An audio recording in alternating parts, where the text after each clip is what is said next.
Dinner was supposed to be a simple affair, just the usual Sunday night gathering with Ethan. I had set the table with the old china, the set I only brought out for special occasions. I suppose I was feeling sentimental, maybe even a little lonely. My name is Marla, and I've been a dental hygienist for over 30 years, but more importantly, I'm Ethan's mom. I raised him alone after my husband passed, and he's been my whole world ever since. Ethan had called earlier, saying he had something important to tell me. My mind raced with possibilities, but I never imagined the bombshell he was about to drop. As I placed the roast on the table, Ethan walked in, a nervous energy about him. He was followed by Amber, a woman I'd only met a handful of times. She was all smiles, her eyes darting around the room like she was assessing it.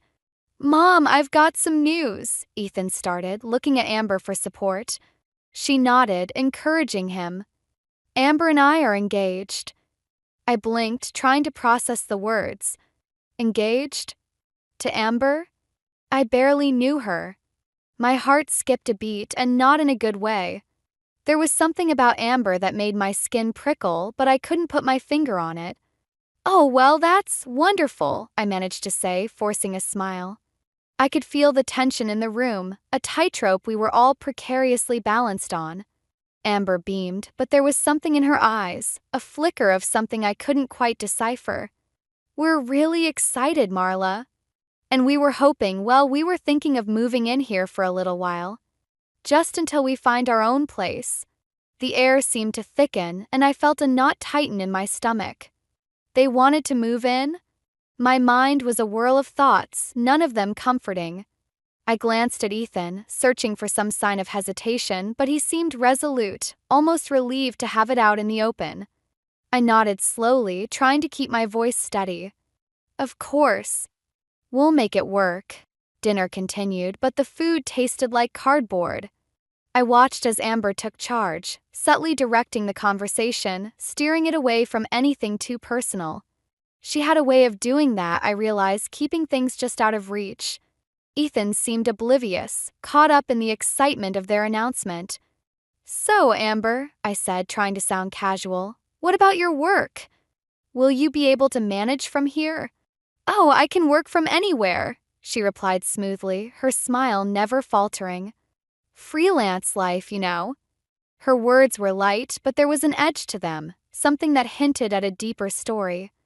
As the evening wore on, I couldn't shake the feeling that I was being edged out of my own life. Amber was charming, no doubt about it, but there was something calculated about her, a precision in her words and actions that set me on edge. Through dinner, as I cleared the table, Ethan and Amber huddled together, whispering about wedding plans. I watched them, a pang of loss hitting me. Ethan had always been my rock, my reason. And now it felt like he was slipping away, drawn into a world I didn't understand. When they finally left, I sat alone in the quiet of the house, the shadows creeping in as the sun dipped below the horizon. I felt a chill, an unsettling sense of foreboding. Something was off, and I needed to find out what. As I sat there, replaying the evening in my mind, I couldn't help but wonder about Amber's past. There were too many questions, too many things that didn't add up. And then there was Ethan, my sweet boy, caught in the middle of it all. I had to protect him, even if it meant digging into things that might be best left buried. I looked around the room at the photos and memories that lined the walls. This was my home, my sanctuary, and I wasn't about to let anyone disrupt it without a fight. The evening had left me with more questions than answers, and as I finally headed to bed, one thought lingered in my mind. What was Amber hiding? And how far was I willing to go to uncover the truth? The morning after Ethan and Amber moved in felt different, like a shift in the air. The house, usually so quiet and predictable, buzzed with a new energy. I tried to keep busy, cleaning and organizing, but Amber's presence was inescapable. It started small. Amber rearranged the kitchen cupboards, claiming it was more efficient. Then she adjusted the thermostat, insisting the house was too cold for the twins. I watched her, biting my tongue, trying to remind myself that this was temporary. "Marla, do you mind if we switch the rooms around a bit?" Amber asked one afternoon, her tone casual but her eyes sharp. "Switch rooms?" I replied, feigning ignorance as I wiped down the counter. Yeah, I was thinking the twins would be better off in the room with more sunlight. It's just healthier, you know? I nodded, my grip tightening on the cloth. Sure, whatever's best for the kids. Then wandered in, oblivious to the tension. Hey, everything okay? Amber flashed him a smile. Perfect. Just making the house more kid-friendly. He grinned, clearly pleased, and my heart sank a little more. I felt like I was losing my home inch by inch, but I couldn't bring myself to confront them. Not yet. A few days later, I overheard a conversation that made my skin crawl. I was passing by the living room when I heard Amber on the phone, her voice low and urgent. Yeah, the money will be sorted soon. Finn's mom is accommodating. I paused, straining to hear more, but she noticed me and quickly ended the call. She turned to me with a smile that didn't reach her eyes. Everything okay, Marla? She asked, her voice syrupy sweet. Fine, I replied, forcing a smile. Just passing through. Inside, I was anything but fine. Conversation nagged at me, a persistent itch I couldn't scratch. What money was she talking about? And why did she sound so secretive? That evening, I sat with Harriet, my neighbor and confidant, over a cup of tea. Harriet had been my sounding board for years, and I needed her perspective now more than ever. There's something off about Amber, I confessed, staring into my cup. I can't put my finger on it, but she's up to something. Harriet nodded, her expression thoughtful. Trust your instincts, Marla. They've never steered you wrong before. I sighed, feeling the weight of my worries. I just don't want to lose Ethan. He's so smitten, he can't see what's happening. Then you need to find out more, Harriet advised, her voice firm. Before it's too late. Her words echoed in my mind long after she left. I knew she was right, but I didn't know where to start. Amber was a mystery, and I needed to unravel her before she unraveled my life. The following week, Amber's control seemed to tighten. She began questioning my spending, suggesting changes to the grocery list and household budget. It was subtle, almost like she was testing the waters, but it set my nerves on edge. One evening, as I was putting away laundry, I heard Ethan and Amber talking in their room. I didn't mean to eavesdrop, but their voices carried through the thin walls. Ethan, we need to be smart about this, Amber was saying. Your mom's finances are… well, they're not what I expected. What do you mean? Ethan sounded confused, maybe even a little defensive. I just think we should be more involved, you know? To help her out. I backed away, my heart pounding. The pieces were starting to fit together, and I didn't like the picture they formed. Amber was angling for something, and it involved my finances. I needed answers, and I needed them fast. This wasn't just about protecting my home anymore. It was about protecting Ethan from whatever scheme Amber was concocting. As I lay in bed that night, staring at the ceiling, I made a decision. I would dig deeper, find out what Amber was hiding. And if it meant hiring someone to help me do it, then so be it. The thought of confronting Amber terrified me, but the thought of doing nothing terrified me even more.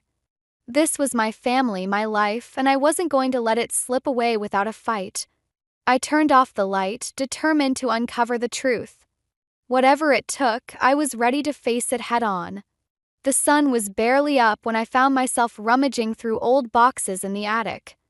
Dust motes danced in the morning light as I sifted through papers, searching for something, anything, that might explain the unease Amber had stirred in me.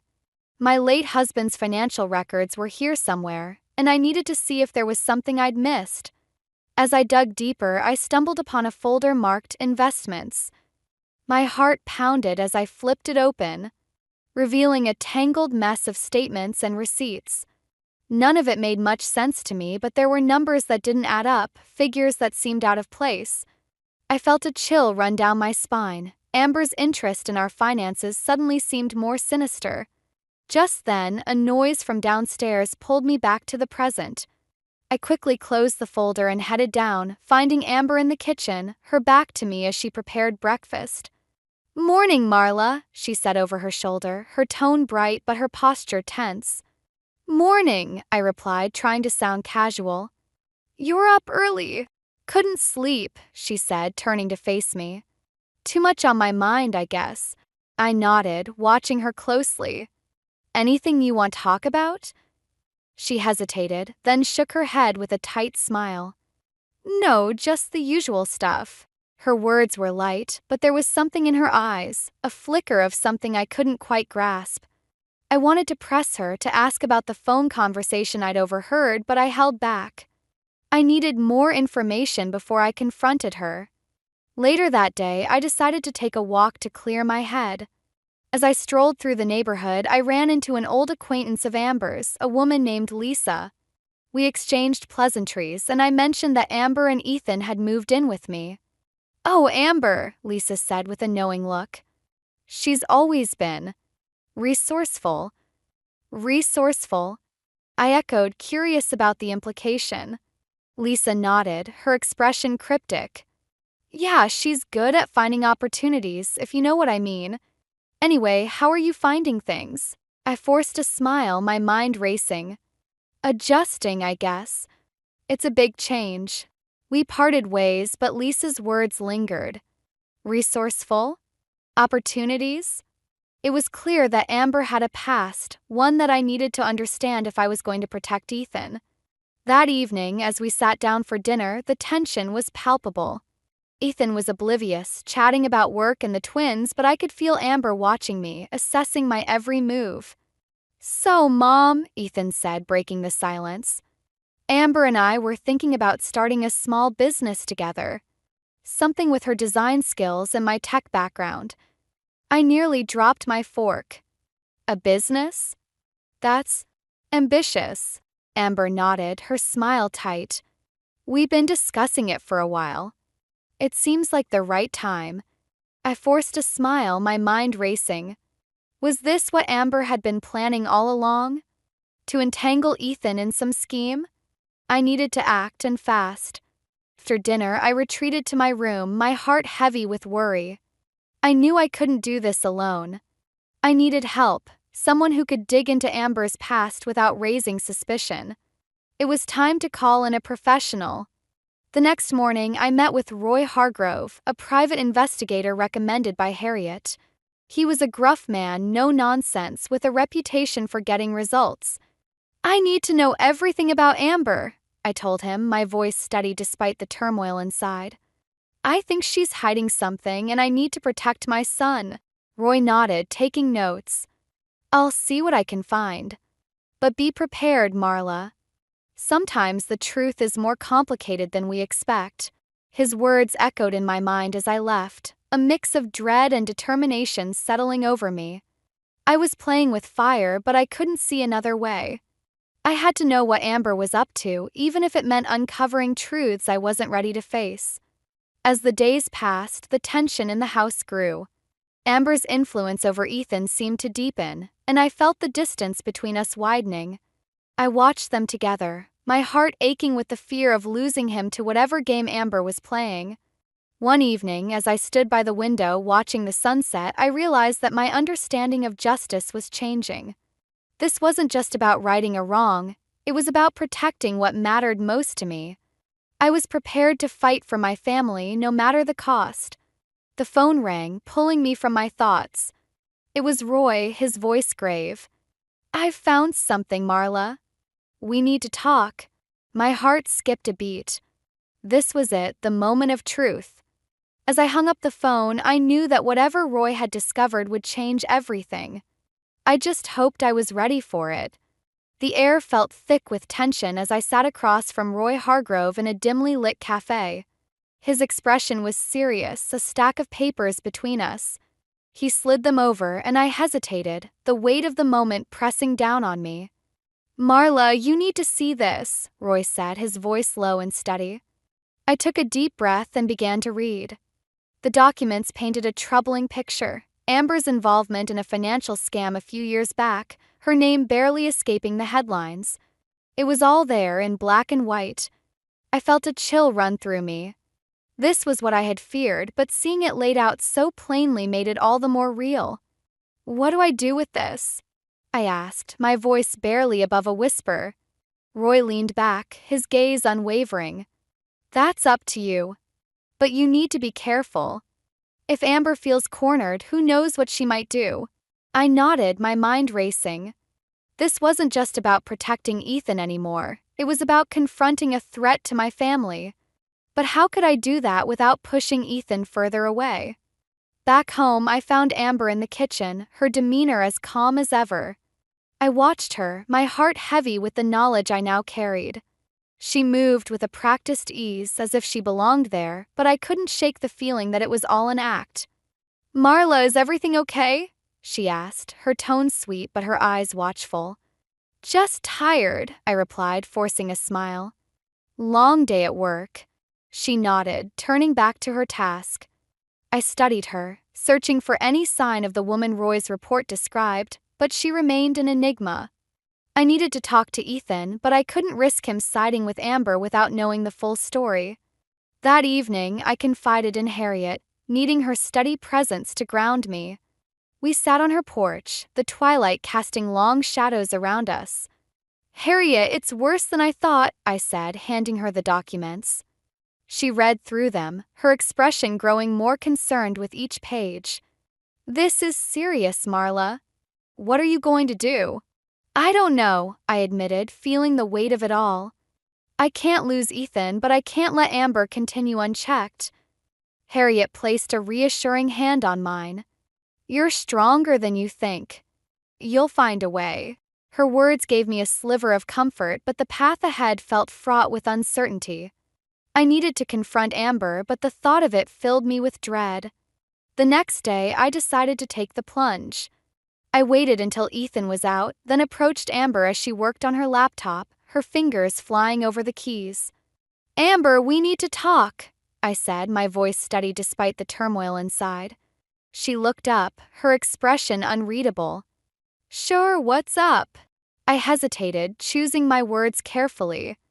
"I know about your past, Amber." "The financial issues." Her eyes widened for a split second before she regained her composure. "I see. And what are you planning to do with that information?" I crossed my arms, meeting her gaze. "I want to know why you're here, Amber. Why Ethan? Why my family?" She sighed, closing her laptop with a soft click. "I love Ethan, Marla. I really do. But yes, I have a past. I've made mistakes and I'm trying to move on." Her words were sincere, but I couldn't shake the feeling that there was more she wasn't saying. "You need to be honest with me, Amber. If you really care about Ethan, you'll tell me the truth." She hesitated, her facade cracking just a little. "I'm trying to build something real here. I didn't plan for this to happen, but it did." I nodded, feeling the weight of her words. "I want to believe you, but I need to protect my son. I need to know that you're not using him." Her eyes softened, and for a moment I saw a flicker of vulnerability. "I'm not, Marla. I promise." It wasn't much, but it was a start. As I left the room, I knew the power dynamics had shifted. Amber was no longer the enigma she had been, but someone trying to find her way, just like me. Didn't erase her past, but it gave me a glimpse of hope that we could find a way forward. As I lay in bed that night, I realized that my understanding of protection and revenge was evolving. It wasn't just about shielding Ethan from harm, but about finding a way to bring him back, to mend the rift that Amber's presence had created. I didn't know if I could trust her yet, but I was willing to try for Ethan's sake. And so, with a newfound resolve, I prepared for whatever came next, determined to face it head-on. The dinner table felt like a battlefield, each glance and word a potential landmine. Ethan sat at one end, oblivious to the tension, while Amber and I occupied the opposite ends, our silence heavy with unspoken accusations. I could feel the weight of the documents Roy had given me, like a stone in my pocket, a constant reminder of the choice I had to make. "Mom, you're quiet tonight," Ethan remarked, his fork paused midair. I forced a smile, my heart racing. "Just tired, Ethan. Long day at work." Amber's eyes flicked to mine, a silent challenge. We both knew what lay beneath the surface, but neither of us dared to bring it up in front of Ethan. Not yet. As dinner progressed, Amber began steering the conversation toward their business plans again, her words smooth and calculated. "We're really excited about the next steps, Marla. It's going to be a big change for us." I nodded, trying to keep my voice steady. "Sounds like you've got it all figured out." Ethan beamed, clearly caught up in the dream. "Yeah, and with Amber's skills, we're bound to make it work." I wanted to scream, to tell him everything, but I knew it wasn't the right time. Instead, I focused on clearing the table, my hands shaking slightly as I gathered the plates. After dinner, as Ethan played with the twins in the living room, I cornered Amber in the kitchen. My voice was low, edged with determination. "We need to talk. Now." She leaned against the counter, arms crossed, her expression defiant. "What's there to talk about?" I took a deep breath, trying to keep my emotions in check. "I know about the scam, Amber. I know what you're capable of." Her eyes narrowed, a flicker of fear crossing her face before she masked it with indifference. "That was a long time ago. I'm not that person anymore." "Then why the secrecy? Why the manipulation?" I pressed, my voice rising despite my efforts to stay calm. She sighed, her posture softening slightly. "I'm trying to protect what I have now. I don't want to lose Ethan." "Then be honest with him," I urged, my voice firm. "He deserves to know the truth." Amber looked away, her silence more telling than any words she could have spoken. I realized then that she was just as trapped as I was, caught in a web of her own making. As I turned to leave, Ethan walked in, his smile fading as he sensed the tension. "Is everything okay?" "Fine," Amber replied quickly, her voice overly bright. "Just discussing some things." Ethan looked between us, clearly unconvinced but unwilling to press the issue. "All right, if you say so." The evening wore on, each moment filled with unspoken words and mounting pressure. I felt like I was on the edge of a precipice, teetering between protecting my son and tearing apart the fragile peace we'd managed to maintain. Later, as I lay in bed, I replayed the evening's events in my mind, my heart heavy with doubt. Was I doing the right thing? Was this quest for justice really about protecting Ethan, or was it about something else? Revenge, perhaps? The thought gnawed at me, making me question my motives. The following day, Harriet stopped by, her presence a balm to my frayed nerves. We sat in the garden, the birds chirping around us as I recounted the latest developments. "You're doing what you think is best, Marla," she said, her voice soothing. "But maybe it's time to involve Ethan. He deserves to know what's going on." "I know," I admitted, my voice barely a whisper. "But I'm afraid of losing him to her." Harriet nodded, her expression understanding. "Sometimes the only way to protect someone is to let them make their own choices." Her words lingered long after she left, a seed of doubt and hope intertwined. I knew I had to talk to Ethan, but the thought of it terrified me. What if he didn't believe me? What if he chose Amber over me? As the sun set, painting the sky in hues of orange and pink, I made my decision. I would tell Ethan everything, lay it all on the line. It was the only way to truly protect him, to give him the chance to see the truth for himself. I took a deep breath, steeling myself for what lay ahead. This was the moment of truth, and I had to face it no matter the outcome. For Ethan, for my family, and for myself. The house felt emptier than ever, even with Ethan and Amber still living under its roof. Each room echoed with the weight of unspoken words and unresolved tensions. I stood in the kitchen, staring at the pile of dishes that seemed to mirror the chaos in my heart. I knew I had to confront Ethan, but the thought left me paralyzed with fear. The moment came sooner than I expected. Ethan found me later that evening, his expression a mix of concern and frustration. "Mom, we need to talk." I nodded, bracing myself. "I know. Let's sit." We settled in the living room, the silence between us thick and suffocating. I handed him the documents Roy had gathered, my hands trembling slightly. "You need to see this, Ethan." He took them, his brow furrowing as he read. I watched his face change, confusion giving way to disbelief and then anger. Where did you get this? Roy Hargrove, a private investigator, I replied, my voice steady but my heart pounding. I had to know the truth, Ethan. I'm sorry. He looked up, his eyes searching mine for answers. Why didn't you tell me sooner? I didn't want to hurt you, I admitted, feeling the sting of tears. I was trying to protect you. Ethan shook his head, his voice rising. Protect me? By going behind my back? How could you do this, Mom? The accusation in his voice cut deeper than I'd anticipated. I reached for him, desperate to bridge the chasm between us. I didn't know what else to do. Amber's past. Is her past, he interrupted, standing abruptly. People change, Mom. I thought you of all people would understand that. His words hit me like a physical blow. I watched him walk away, my heart breaking as the door slammed behind him. The house seemed to shudder in the aftermath, leaving me alone with my regrets. As the night wore on, I paced the house, my mind a storm of doubt and fear. Had I pushed Ethan away for good? Had my quest for justice turned into revenge, blinding me to the possibility of redemption?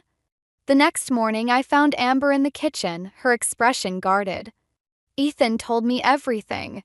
I nodded, feeling the weight of my actions pressing down on me. I'm sorry, Amber. I had to know. She sighed, her shoulders slumping. I get it, Marla. I do. But you have to understand, I'm not that person anymore. I love Ethan. I love this family. Her words were sincere, but the damage was done. I felt the sting of my own misjudgments, the realization that my actions had driven a wedge between us all. I was at my lowest point, the path to resolution obscured by the shadows of my own making. As the day dragged on, I retreated to my room, the weight of my decisions pressing down on me. I sat by the window, watching the world outside move on, feeling more isolated than ever. The thought of losing Ethan, of never mending the rift I'd created, was almost too much to bear. But then a knock at the door pulled me from my despair. It was Harriet, her presence a welcome balm to my wounded heart. She sat beside me, her silence a comfort in itself. I messed up, Harriet, I confessed, my voice breaking. I've lost him. She shook her head, her eyes filled with compassion. You haven't lost him, Marla. He's angry, but he'll come around. You just need to give him time. I nodded, though the words felt hollow. Time seemed like a luxury I couldn't afford, not with the stakes so high. But Harriet's faith in me, in Ethan, was a glimmer of hope in the darkness. As the sun set, casting long shadows across the room, I realized that my understanding of protection and justice had been flawed. It wasn't about shielding Ethan from the truth, but about facing it together as a family. I had let fear drive my actions, and now I had to find a way to rebuild what had been broken. Path ahead was uncertain, but I knew I had to try. For Ethan, for Amber, and for the twins. I had to believe that redemption was possible, that love could heal even the deepest wounds. With renewed determination, I stood, ready to face whatever came next. It was time to fight for my family, not with secrecy and suspicion, but with honesty and understanding. And maybe, just maybe, we could find our way back to each other. The rain tapped steadily against the windows, a rhythmic backdrop to the tension simmering in the living room. I stood by the fireplace, my heart pounding as Ethan and Amber sat across from me, their expressions a mix of apprehension and defiance. This was it, the moment of truth. Culmination of everything that had been building between us. Ethan, Amber, I began, my voice steady despite the turmoil inside. We need to talk. Really talk. Ethan nodded, his gaze unwavering. I'm listening, Mom. I took a deep breath, feeling the weight of my words before they left my lips. I know I've overstepped. I was scared of losing you, Ethan. Scared of what Amber's past might mean for our family. Amber flinched slightly, but her eyes met mine, a silent challenge. I understand your concerns, Marla. But I'm not that person anymore. I want to believe that, I replied, my voice softening. But I need to know why you didn't tell Ethan. Why hide it? She hesitated, glancing at Ethan before speaking. I was afraid. Afraid that my past would ruin everything we've built. I love Ethan and I didn't want to lose him. Ethan reached for her hand, his expression torn. Amber, I wish you'd trusted me. We could have faced it together. The room fell silent, the air thick with emotion.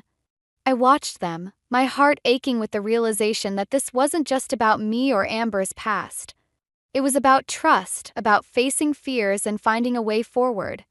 Suddenly, the doorbell rang, breaking the tension. I frowned, glancing at Ethan. Are you expecting someone? He shook his head, rising to answer it. Moments later, he returned with a woman I vaguely recognized, Amber's old friend, Lisa. Her presence was an unexpected twist, and I felt the room shift as she entered. Lisa. Amber's voice was a mix of surprise and caution. Lisa nodded, her expression serious. I heard about everything, Amber. I came to help. Amber's eyes widened, a flicker of hope crossing her face. Help? How? Lisa turned to me, her gaze steady. Marla, I know you're worried about Amber's past, but you need to know that she's been trying to make things right. I crossed my arms, skeptical but willing to listen. How? She's been working with a group that helps people like us, Lisa explained, her voice earnest. People who've made mistakes and want to change. Amber's been a part of it for months. Amber nodded, her voice barely above a whisper. I didn't know how to tell you. I wanted to prove I could be better before coming clean. The revelation hung in the air, a new layer to the story that shifted everything I thought I knew. I looked at Amber, seeing her in a new light, not as a threat but as someone trying to overcome her past. Ethan squeezed Amber's hand, his voice filled with determination. We can work through this together. I felt a swell of emotion, the realization that my quest for justice had been misguided. It wasn't about punishment or revenge, but about understanding and forgiveness. About giving people the chance to change. Amber, I'm sorry, I said, my voice thick with emotion. I should have trusted you. Trusted that you love Ethan and want what's best for him. Amber's eyes softened, tears glistening. Thank you, Marla. I know I have a long way to go, but I'm committed to making it work. The rain continued to fall, a gentle reminder of the cleansing power of truth and reconciliation. As I looked at my family, I realized that we were stronger together, united by our struggles and the love that had brought us to this point. In that moment, I felt a sense of peace, knowing that we had faced our greatest challenge and come through it with a deeper understanding of what it meant to be a family. The themes of justice and forgiveness had intertwined, guiding us toward a new beginning. I stepped forward, pulling Ethan and Amber into a hug, feeling the warmth of their presence. We'll figure it out, I whispered, the words a promise to myself and to them. Together. And as we stood there, the storm outside mirroring the one we'd weathered inside, I knew that we had found our way back to each other. Stronger and more resilient than before. The house felt warmer now, filled with the sounds of life and laughter. Twins played on the living room floor, their giggles a soothing balm to the tension that had once plagued our family. I watched them fondly, feeling a sense of peace that had been absent for far too long. Ethan and Amber were in the kitchen, preparing dinner together. Their movements were synchronized, a testament to the bond they'd rebuilt. I marveled at how far we'd come, how the storm that had threatened to tear us apart had ultimately brought us closer. As I joined them, Amber glanced up, her smile genuine and warm. Marla, can you pass me the salt? I obliged, feeling the ease in our interactions that had once been fraught with suspicion. Of course. It smells delicious in here. Finn chuckled, his eyes twinkling with affection. Amber's secret recipe. You'll love it. I nodded, grateful for the lightness that had returned to our lives. We'd faced our demons and come out stronger, our family ties reinforced by the trials we'd endured. After dinner, as the twins settled down for the night, Ethan and I found ourselves on the porch, the cool evening air a welcome relief. He leaned against the railing, his expression contemplative. Mom, I've been thinking, he began, his voice thoughtful, about everything that happened. I met his gaze, sensing the weight of his words. And he sighed, a small smile tugging at his lips. I'm glad we went through it.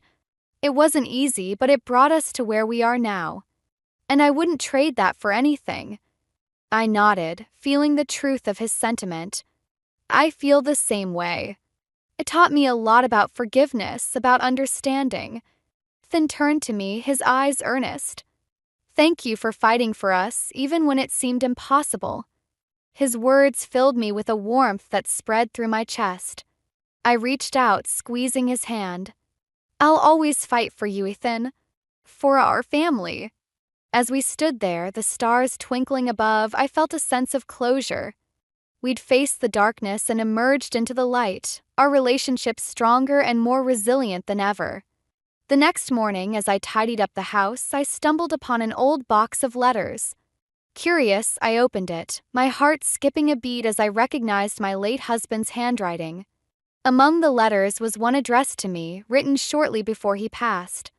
I sat down, unfolding the paper with trembling hands. His words were a balm to my soul, a reminder of the strength of family bonds and the importance of compassion. He spoke of love and forgiveness, of the power of understanding and the legacy we leave behind. Tears filled my eyes as I finished the letter, the weight of his wisdom settling over me like a comforting embrace. It was the final piece of the puzzle, the last step in my journey toward healing and acceptance. As I placed the letter back in the box, I felt a renewed sense of purpose. I'd learned so much through this ordeal about myself, about my family, and about the power of empathy. It was a lesson I would carry with me, a guiding light in the years to come. Later, as we gathered for breakfast, Amber approached me, her expression tentative yet hopeful. Marla, I've been thinking about something. I raised an eyebrow, intrigued. Oh. She nodded, her gaze steady. I want to share my story, to help others who are struggling like I did. I think it could make a difference. Her words resonated with me, a testament to the growth and redemption she'd found. I smiled, feeling a swell of pride. I think that's a wonderful idea, Amber. You have so much to offer. As we sat down to eat, I felt a sense of contentment. We were a family, imperfect and ever-evolving, but bound by the love and understanding we'd discovered through our trials. And as the sun rose, casting its golden light over us, I knew that we were ready to face whatever came next, together. Past was behind us, but its lessons would guide us forward, shaping our future in ways we could only begin to imagine.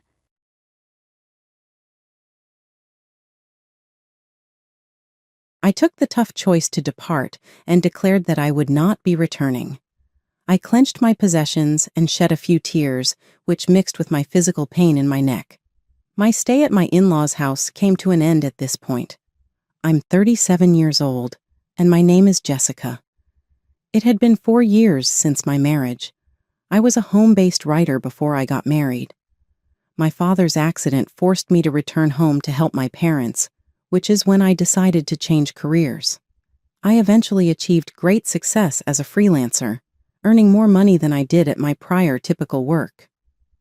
I reconnected with Larry during a college reunion, and he ended up being my husband. There was a clear attraction between us despite our different personalities, and we got married shortly after. Sadly, Larry's father passed away not long after our wedding. We moved in with his bereaved mother in order to help her, a decision that from the start created the conditions for a difficult coexistence. My mother-in-law and I had a challenging life together. She never came to accept me as Larry's wife, even though I tried to be encouraging and fit in. I started to become tired of her insults and nasty remarks. Even so, I remained strong and unwavering, firmly deciding to leave and look for a better life for myself when it got too much. My mother-in-law Helen questioned the quality of the ingredients one evening while I was cooking dinner. "Was that store where you purchased these? With such ingredients, how can you make a nice meal?" she mocked. "Actually, these were from the upscale grocery nearby." "Helen, I apologize if this isn't to your liking. It's really a basic salad, I usually make it, and Larry like it. Trying to keep the peace, I said, yes, it's a bit pricey. Oh my God. Behave in a way that doesn't degrade our family. Her disappointment was evident as she sighed. You never know who's watching. Her remarks hurt, but they also gave me more motivation to become more well-groomed and competent in the kitchen in order to win her approval. I tried every day, but her icy stare never warmed up. Her harsh remarks and sarcasm were dismissed at first, but eventually they weighed heavily on me, leaving me feeling helpless and invalidated. I wanted to tell Larry everything, but our bond had changed. These days, we hardly ever spent time together. With a worn-out expression, Larry would reply, I've been busy with work lately. I was getting more and more alone, so I eventually found the guts to tell him what was bothering me. One day I said, Hey, I have something to discuss. Larry chimed in, Oh, I actually have something to tell you too. My employment ended 4 months ago. How come? Give up? What are you trying to say? I let out a startled gasp. I've already started another job, so don't worry. Do you recall the boutique I've always wanted to open? At last, I gave it a try. He disclosed, I'm co-managing it with Senior Samuel, alluding to a well-liked member of our university, who is well known for his charisma and leadership. He created and successfully marketed a gaming app while in college, and to demonstrate his abilities, he and his pals eventually founded a firm. He continued, I didn't want to worry you or Mom, in his customary kind manner, but with a trace of remorse in his eyes. I'm going to put forth more effort now. Will you be there for me? I was touched by what he said, but I was a little hesitant to answer. I'll support you, but about the rent for this house. Can you cover all of it? I inquired. With a sincere gaze, he begged me, saying, Please, Jessica, this has always been my dream. This is taking longer than anticipated to pay off. I want to spend more money on advertising because of this. Before we depart, I'll make sure this business gets back on track. To do that, I need your assistance. His genuineness and enthusiasm moved me, and I was unable to say no. Thankfully, we had some money, so I could pay the rent with my salary. More significantly, I shared and understood his passion and aspirations, and I had never forgotten the day I decided to marry him. If that's what you say, I get it. But only till this rental's lease expires. I concurred, adding, I'd like to learn more about the store you're running. Naturally. Larry thanked me and showed me his exclusive shop's website. Its allure captivated me, so I inquired if there was anything I could do to help. I ask that you concentrate on your work and that you keep this a secret from my mother. He said, I don't want to worry her. This new discovery made me completely forget about my mother-in-law. Although I was happy to help Larry with his business, the monthly costs I had to pay for were going up. All of the household budget management, financial support for my husband, and even my mother-in-law's allowance fell under my purview. All I could hope was that the lease would expire soon. Jessica, would you mind taking a little break from working on your computer to clean? One day, my mother-in-law told me, You should be more proactive with the household chores since you're staying here. Oh, Mother, I apologize. I quickly replied, I'll start as soon as I finish this job. You have this task to do. I have enough justifications. Finish it as soon as possible. This afternoon we have company coming over. Please leave the house after you're done cleaning, she said. Over time, my mother-in-law and I continued to have the same connection. I constantly had to leave the house after cleaning when she had guests, and it seemed to annoy her. One little comfort was that I could work from any place with my laptop, but one day, things turned out differently. Upon my return home in the evening, my mother-in-law gave me a satisfied, "Welcome back. I cleaned your room." I hurried to my office, confused. Yes, the room was tidy. A big suitcase and 2 duffel bags were arranged neatly in the center of the space, Perplexed, I questioned my mother-in-law. "Mother, what does this mean?" "Originally, this chamber was ready for visitors. I can't stand it if someone uses it with your disrespect for cleaning. You will be required to pay a charge in order to remain here. If that isn't to your liking, you can depart right away." She firmly said, "Don't expect to live here in luxury without contributing." I bit back my words, feeling a mix of hurt and indignation. As I lowered my head, trying to hide my upset, she added with a tone of finality, "I must say, I don't see you as Larry's rightful wife." With that, she turned and left for the living room. Tears of frustration welled up as I felt isolated and wronged. I tried calling Larry, but he didn't answer. After sending him a message about the situation, his reply came, "Please bear with it a little longer." When Larry came home late that night, I couldn't hold back any longer. "I'm already covering the full rent, and now she expects me to pay extra just to use a room. Her demands are unreasonable," I vented. Larry looked troubled and immediately tried to soothe the situation. "I'm sorry. I'll talk to her. Once we leave this place, you won't have to deal with her again. Just hold on a bit longer," he pleaded. His words calmed me slightly, offering a glimmer of hope. The next morning, it seemed Larry had spoken to his mother. We had breakfast together in an unusually quiet atmosphere, without her typical sarcastic remarks. Since my room had been cleared, I decided to work from the dining table. Mid-morning, my mother-in-law approached unexpectedly. "Are you leaving today?" she inquired. Before I could respond, I felt a sudden sharp pain in my neck.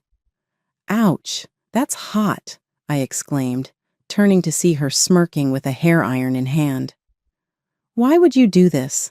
I managed to ask, clutching my neck, bewildered and in pain. "It's time you felt some heat too," she sneered. "I wanted to test how thick-skinned you are. You live such a luxurious life, yet you contribute nothing." "I work hard too," I protested, my voice filled with disbelief and anger. "Why would you do something so cruel?" she scoffed. "You call your at-home job work? You're just using it as an excuse to laze around, nothing more." Her words stung as I hurried to the kitchen for a cooling pack, the pain in my neck a harsh reminder of the growing rift between us. Overwhelmed by the unfairness of it all, I couldn't help but glare at my mother-in-law. "What's with that look? The look of a pitiful person," she scoffed. "I've reached my limit. Leave this house immediately, or I can't be responsible for what happens next." "Am I free to leave?" I questioned, my voice shaky with the weight of the decision. "I won't come back, you know." "Yes, that's fine. I'm fed up with supporting someone like you," she retorted, her words dripping with disdain and disappointment. Overcome with a whirlwind of emotions, I began to cry as I packed my things. Fortunately, since my mother-in-law had already organized my belongings the day before, the process was quick. I left my in-laws' home without a backward glance and, after a brief visit to the hospital, found solace at my favorite cafe. The spacious tables and tranquil atmosphere provided the perfect setting to focus and gather my thoughts. As I debated whether to contact Larry, I was unexpectedly greeted. "Jessica, is that you?" To my surprise, it was Senior Samuel. "It's been a while. How's Larry doing? I heard you were the co-owner of his shop," he remarked. Caught off guard, I apologized for not greeting him earlier. "I only helped with the website design at Larry's request," I explained. Senior Samuel looked puzzled. "Co-owner? What do you mean?" "I just heard you were the main sponsor," he said. I was taken aback by his words. Larry had lied. This revelation hit me hard. It turned out that Larry had rented a different apartment and had been making an effort during the initial months, a detail he hadn't shared with me. Despite Larry's involvement in the online shop, others were handling the inventory, shipping, and promotion from the outset. Against Senior Samuel's advice, who suggested he take a more hands-on approach. Larry maintained that such tasks weren't suitable for a businessman. Consequently, there was no growth in foot traffic or sales, just a continual rise in expenses. According to Senior Samuel, Larry was now deeply engrossed in the internet business, spending lavishly on consultants and portraying himself as a successful business owner, while sometimes treating his employees poorly. I was stunned by these revelations. The added strain of covering my mother-in-law's expenses stemmed from the depletion of my father-in-law's inheritance, a fact unknown to me until now. Larry's recent pleas for financial help were likely a result of dwindling funds, something he had concealed from me. Connecting the dots with Senior Samuel's insights, the picture became painfully clear. After thanking Senior Samuel, I left the cafe and found myself at my parents' doorstep.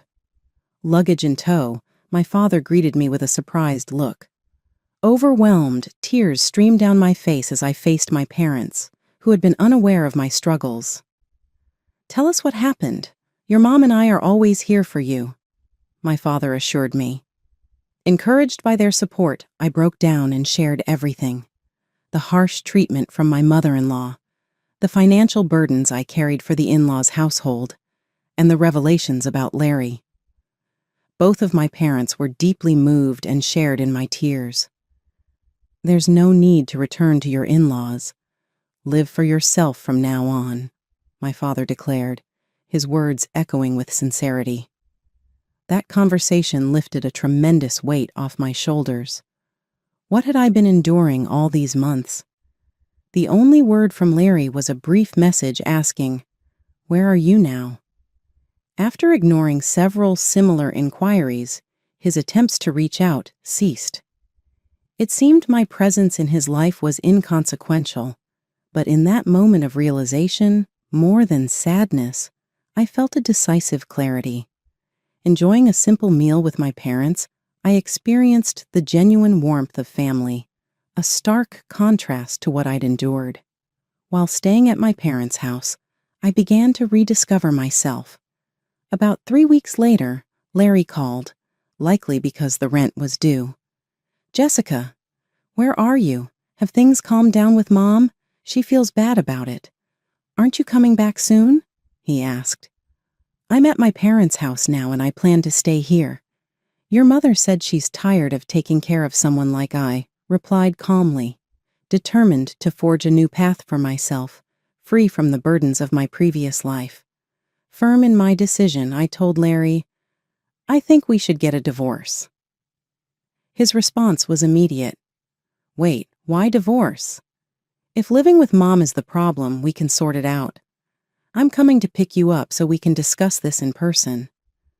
"Why should we talk now when you were unreachable before? How's your business going?" I asked.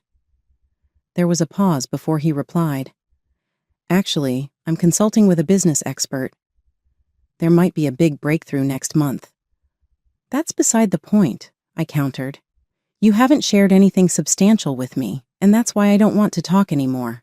I'll draft the divorce papers and send them to you." I ended the call and hung up.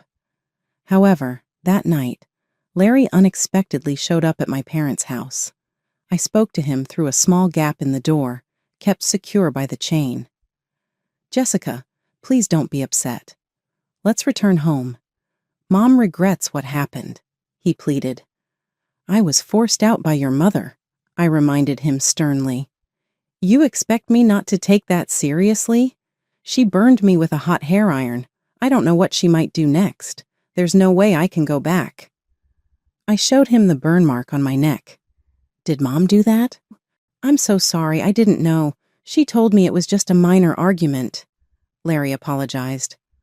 "A minor argument?" His trivialization of the incident fueled my anger further. I had intended to discuss the divorce calmly, but his dismissiveness made it clear that a calm discussion might not be possible. "I'm not coming back. You should go home too. I'll contact you again tomorrow." "Really? Will you call?" I asked. "I can't accept a divorce without a proper discussion. If you don't call, I'll be back tomorrow." Larry said before leaving. Determined to address the situation formally, I arranged a meeting with Larry and my mother-in-law 5 days later at a chic restaurant located on the 25th floor of a luxury hotel. On the day, I chose to wear a high-end brand dress, styling my hair up to expose the burn on my neck visibly. My mother-in-law seemed displeased by my appearance. "Thank you for gathering today," I began, managing a polite smile as I addressed them. "I've reserved afternoon tea, so please enjoy it." Larry appeared somewhat relieved by my composed demeanor. As tea and small appetizers were served, my mother-in-law broke the silence. "Jessica, I'm truly sorry about last time.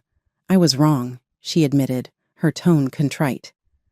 Larry had reprimanded her severely.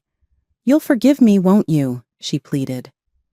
I didn't respond immediately, choosing instead to quietly continue enjoying my appetizer, pondering the sincerity of her apology and the next steps in our complicated relationship. I slowly turned my neck to display the burn scar. "I can forgive, but not until this scar fades. Also, are you aware that Larry quit his job?" Larry became noticeably anxious at the disclosure, and my mother-in-law gave him a shocked look. "You mean he gave up? He's been saying he's busy all the time," she stumbled, sounding both confused and alarmed. Trying to maintain a neutral tone, I said, "Yes, he's busy pretending to be a successful businessman." "What's going on, Larry?" "Describe yourself." My mother-in-law's earlier fear turned to urgency as she demanded answers. With a sense of bittersweet vindication, I saw the scene come to pass. As I took in the stunning view from the 25th floor cafe, which appeared to reflect the high drama taking place at our table, the server brought over a tea station filled with alluring pastries. "In any case, Larry, what have you been up to lately? Senior Samuel informed me that you had left the cheese shop. Is that accurate?" I questioned, seeing as he turned pale and wavered between astonishment and dread. Taking hold of his arm, my mother-in-law barraged him with inquiries. "What took place?" "Why would you act in such way?" I went on. "Larry, I am fully informed. In the end, you were less interested in being a great businessman and more fixated on the concept of success. You didn't really have any business sense, but you acted on impulse and wasted the entire inheritance your father left behind, didn't you?" "Yes, that's correct," I said directly to my mother-in-law, who was now wearing a suspicious and increasingly irate expression. "Larry's actions have not only destroyed our household finances, but also used up his inheritance." I paused to let the enormity of the situation sink in before continuing. "I have been paying for all of the house's expenses. My wallet even provided you with the allowance you believed Larry was providing you. Furthermore, I have been footing the bill for all of Larry's foolish endeavors." My mother-in-law looked shocked and dejected as she sank back into the couch. She felt as though her son had caused a financial catastrophe, and the understanding of the situation made her lose her will to fight. I went on observing their responses. "We've been losing money while he's been posing as a businessman." Larry made an effort to reassure her. "Mom, don't worry. We get by on Jessica's income." Quickly, I said, "Don't make this seem insignificant. I've heard you're launching a new company. We've barely touched the bottom yet. Don't waste money on your fantasies anymore." The tension was evident when the cafe grew silent. I gulped down the last of my tea and declared my intentions.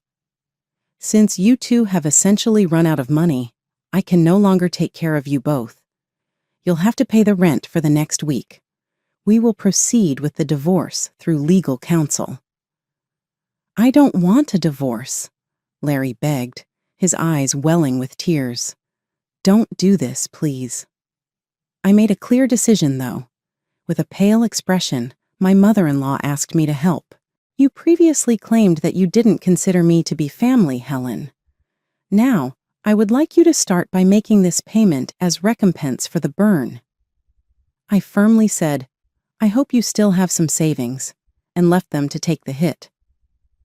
As I left the opulent hotel, I cast a sidelong glance at the imposing building, wishing they could sense the abrupt change from their opulent lifestyle to their new circumstances, a metaphorical fall from grace.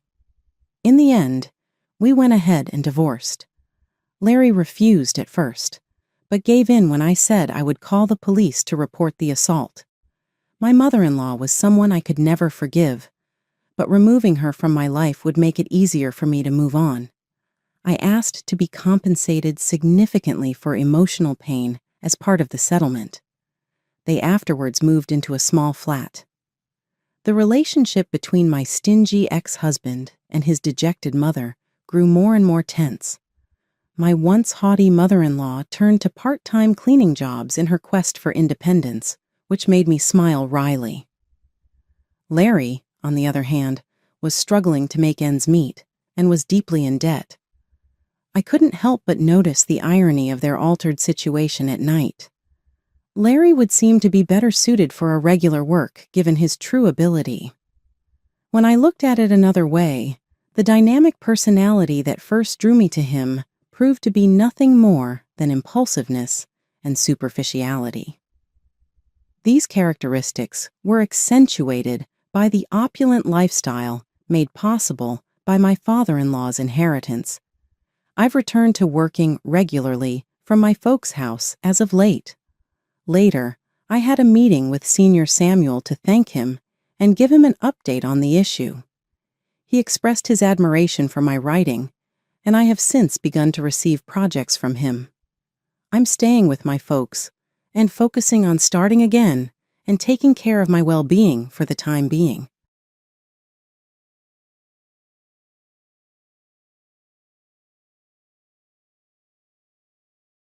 Recently, I was quite rattled up by an unexpected encounter. Unexpectedly and uncomfortably, my mother-in-law stole my passport and burned it. The passport burned swiftly, turning it to ashes in a matter of seconds. I was in complete shock that this conduct had suddenly put an end to my intentions to take a holiday to St. Bees Island. I confronted her and asked her to explain herself, but all she did was sneer and tell me icily that I was a stranger and would be staying at home with her instead of going anywhere. My spouse merely smiled, joining in the trickery. Their callous maneuver was startling, but not wholly unanticipated. Their degree of cunning, though, was something I had not expected. They laughed together at their seeming success, as if they enjoyed their plot. Frustrated and feeling the need to stand up for myself, I reminded them of who I am at that precise moment. Kayla is my name. I'm a 30-year-old linguist. As a language student and teacher at the university, I frequently spend long stretches of time overseas as part of my job to interact with various cultures and impart my expertise through my organization. I frequently have to travel for work, which means I'm often gone from home for months at a time. I never thought I would get married before starting this work. But all changed when, at the age of 25, I went back to my native country and met Peter, who would go on to become my spouse. My job requires me to travel for work around half the year, so it presents obstacles, but Peter and I were still able to stay in touch by email and phone calls. We got married when I was 27, and despite the fact that our marriage requires a lot of time spent apart, he has been nothing but supportive. I'm heading home from the airport today, and it's been 6 months since my previous visit with my husband. Even after the lengthy travel and the unexpected developments over my passport, I feel more excited than tired. I can't wait to see Peter again, and am moving fast in the direction of what I hope will be a happy reunion, and maybe a resolution to the recent chaos his family has caused. When I got home after a lengthy absence, Peter wasn't back yet, so I started to clean up a little. I always tell him to keep our apartment tidy, but it's typically a little messy. I would normally take offense at this, but today I was just too happy to see him again to care. Hearing the front door open, I busied myself in the kitchen. Peter was the one. I was so happy that I ran to give him a heartfelt, "Welcome home, Peter. I'm quite happy to see you." He gave a blah reaction saying, "Oh, hi, Kayla. You've returned. Is that all?" After 6 months apart, I thought. I was unable to conceal my dismay. "Peter, it has been 6 months since we last saw each other. Will you not admit that you missed me?" He gave a shrug. "Since this has been our routine for a time, I suppose I'm accustomed to it. Simply put, I'm exhausted. Is dinner ready to eat?" "Indeed, it's prepared," I said, attempting to get over the awkwardness. "Let's eat." Dinner seemed special today, as it usually did, especially after spending so many months apart, but it was also a little melancholic. He appeared to be split attention, looking down at his phone all the time. I had to voice how frustrated I was. "Hey, Peter, what's up with you always looking at your phone?" He was contemptuous. "There's nothing wrong, but we've been in contact via calls and emails while you've been away, right? Nothing new needs to be discussed." That was painful. "That may be the case, Peter, but our relationship hasn't been for a while. That ought to be taken into consideration." I was getting more and more frustrated, and it seemed to be upsetting him. With a start, he got up, set his phone down, and gave me a fierce look. "What do you know?" "I'm tired from work, but you just got off a plane." His remarks hurt. "Hold on. I also came straight here after work," I shot back. "Don't speak to me in that manner." "You weren't asked to hurry. You decided to return home right away," he retorted icily. His words wounded me, but I had to express how I felt. "You don't have to use that exact phrase.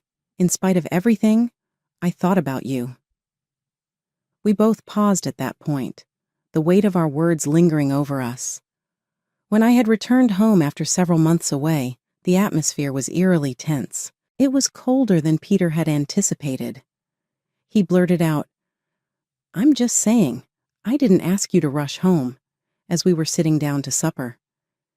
"If this is how you're going to behave, then you should consider not returning at all." "Kayla, you're annoying me." He stormed out of the room, slamming the table in frustration, and left his food unfinished. I was by myself and was perplexed. Why was he behaving so distant? Though it seemed like I was the only one looking forward to our reunion, I had been looking forward to it. If returning home early would just result in disappointment, what was the point? I sat there crying on the table, a sinking sense of dread overpowering the delight of our reunion. The tension persisted in the morning. I responded, "Good morning," to him, and he sent me a cold look and remarked, "I envy you. You are able to unwind at home all the time, whereas I am confined to my desk." I corrected him, since that was untrue. "Peter, it is not correct." Compiling a summary of our operations and getting ready for the upcoming training session are among my many tasks. You underestimate how much work it is. He disregarded everything I had tried. "Yes, but you could work from home instead. I would love to be able to take half of the year off from work. You have fun when you're at home, princess." His sardonic tone stunned me, and I watched him walk out of the home without saying anything more. He had never been this savage. We'd had our share of arguments in the past. I was perplexed by his sardonic manner and concerned about the developing distance between us. I busied myself with domestic duties, including vacuuming and changing the sheets, while I thought about what could help us salvage our relationship. My phone rang in the middle of this. My mother-in-law was there. "Hello, Kayla here," I replied, feeling uneasy. "Hello, Kayla. It has been some while. I've heard you're back at home and that yesterday wasn't so good." "Yes, that's correct," I hesitantly answered. "And Peter is upset too, I heard." He was quite irate. My uncertainty and anxiety increased after the conversation, and I began to wonder how I would mend the rift that had grown between us since my return. I was taken aback by my mother-in-law's proposal during the phone chat. "How about we arrange a family vacation now that you're back?" she said. She went on, I was talking with my husband about going to St. B's Island, and Peter mentioned he wanted to join us. Before I could even begin to grasp the concept. I take it you're used to taking trips overseas? Could you assist us with making hotel reservations and making other plans? Her request was fulfilled. Her tone made it obvious that she saw an opportunity to take advantage of my travel experience, rather than truly enjoying the idea of going on a trip with me. My mother-in-law and I had never gotten along well. Since that day at the wedding reception when we first met, she had never disguised her contempt for me. She'd always had a snarky attitude. She had been married for 3 years, but her opinions had not changed. When I was working abroad, she often sent me messages that stung. How can you be a wife and stay away from home for months? If you don't take care of the house, I'd rather my son marry someone else. It was a mistake to let him marry you. These memories made me apprehensive about her proposal. It felt like I was being used to facilitate their travel plans, a task that seemed more appealing than enduring her usual critiques. I was frustrated with myself for my inability to decline, even though I recognized that I was being manipulated. A few hours later, Peter returned from work in a noticeably better mood than he had been earlier. He dropped his briefcase on the sofa, flashed a wide smile, and said, "Mom called, didn't she? We can go on a trip to St. B's." "Yeah, I heard," I replied cautiously. "But you're not thinking of turning it down, are you? Mom wants you to come with us," he pressed. His enthusiasm made it even harder to express my reservations. I understood his desire for me to be involved, but the dynamics made me uneasy. How could I navigate this situation without escalating tensions or feeling even more used? As the conversation about the family trip continued, I cautiously suggested, "Why don't you just go with your mom and dad as you originally planned?" The moment those words left my lips, Peter's attitude shifted dramatically. He clicked his tongue, and his voice took on a more threatening tone. "You need to understand your role here. The only time you're useful to us is when we're traveling." His words stung. "You don't have to speak like that," I protested. "It's true, isn't it?" he retorted, undeterred. "Anyway, you'll handle all the flight and hotel bookings, and everything should be in my name, as you probably know." "But Peter, you're going to pay for the whole trip?" I asked, trying to clarify our financial arrangement. "What are you talking about? We'll split the cost 50-50. It's a small price to pay to show respect to our parents," he argued, implying that my objection was disrespectful. "And what is that supposed to mean?" I questioned. "If you've got time to lounge around at home, make the reservations now," he demanded. "This isn't right. I don't want to," I mumbled, my voice barely above a whisper. "What are you mumbling about?" he scoffed, grabbing a beer from the fridge and downing it in one gulp. Despite my inner turmoil and the unfairness of the situation, I felt cornered, embarrassed, and without a real choice. I proceeded to make all the arrangements for the flights and accommodations for the trip to St. Bert's Island, just as Peter and his mother had insisted. On the day of the trip, I was set to pick them up at my in-laws' house and head straight to the airport. But a few days before our departure, I found myself restless and unable to sleep. Late at night, I realized Peter wasn't beside me. I walked to the living room and overheard him on the phone. "It's okay, Mom. I'll be there first thing in the morning as planned. Please handle the passport issue anyway. Seriously, I'm looking forward to it. I'll make sure to introduce her to you," he said into the receiver. Hearing this, I was filled with a mix of emotions. What was supposed to be a family trip was turning into a series of commands and manipulations. And now, there were secrets too. I stood there, unsure of how to confront this new revelation. When I returned to bed, Peter's conversation still echoed in my mind. He had mentioned a passport and introduced someone, and since he was speaking to his mother, I was sure it was my mother-in-law on the other end. There seemed to be hidden plans that I wasn't privy to, which made me uneasy about the upcoming trip. It was clear that something was being orchestrated behind my back, but I couldn't grasp the full extent of it. Resolved to remain vigilant, I prepared for our departure with caution. The day of our trip to St. Bert's Island finally arrived. I methodically packed both my carry-on and handbag, including items for my husband, ensuring we were ready for the journey. With everything set, Peter and I drove to my in-laws' house. As we approached, I braced myself, unsure of what awaited us, but ready to face whatever might come. Upon our arrival, it was only my mother-in-law who greeted us. "Oh, hi, Kayla. It's been a while. Good to see you. We're almost ready. I just need to grab a few things for the trip, so it might be a little while," she said, her tone casual, but with a sense of urgency that raised my suspicions further. "Okay, take your time," I replied.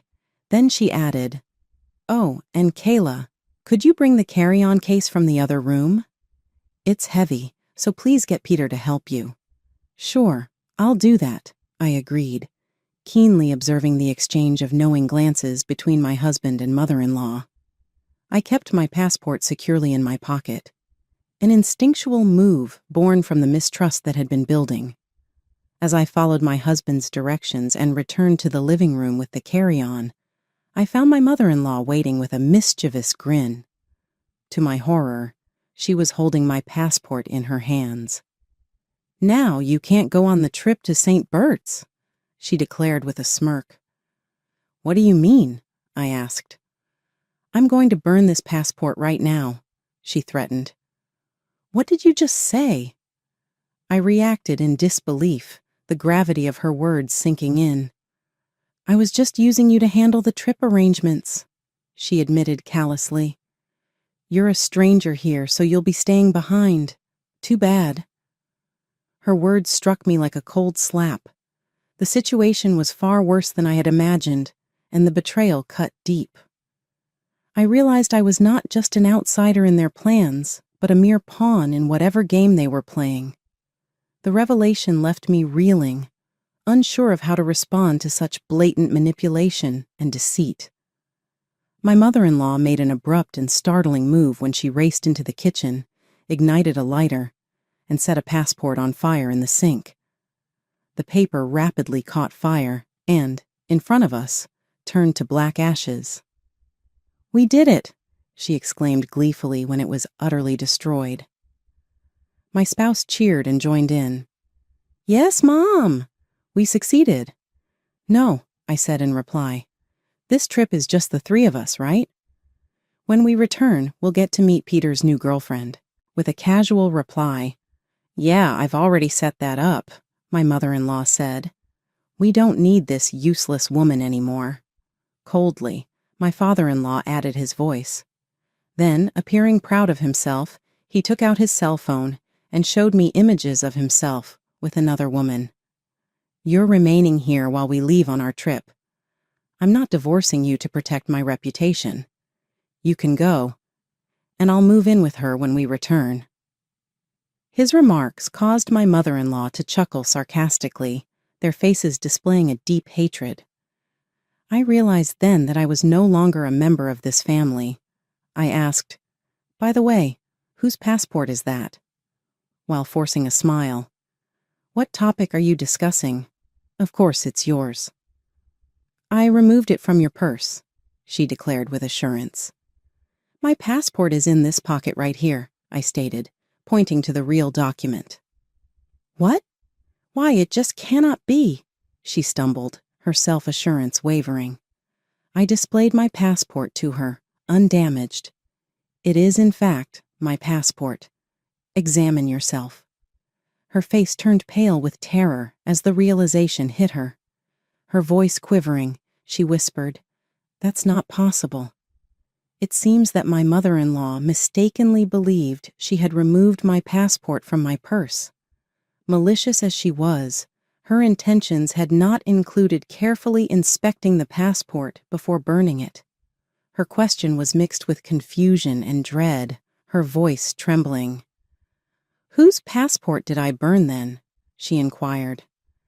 "I guess it was your son's passport that was in there," I said. "You burned my son's passport?" Terrified, she questioned.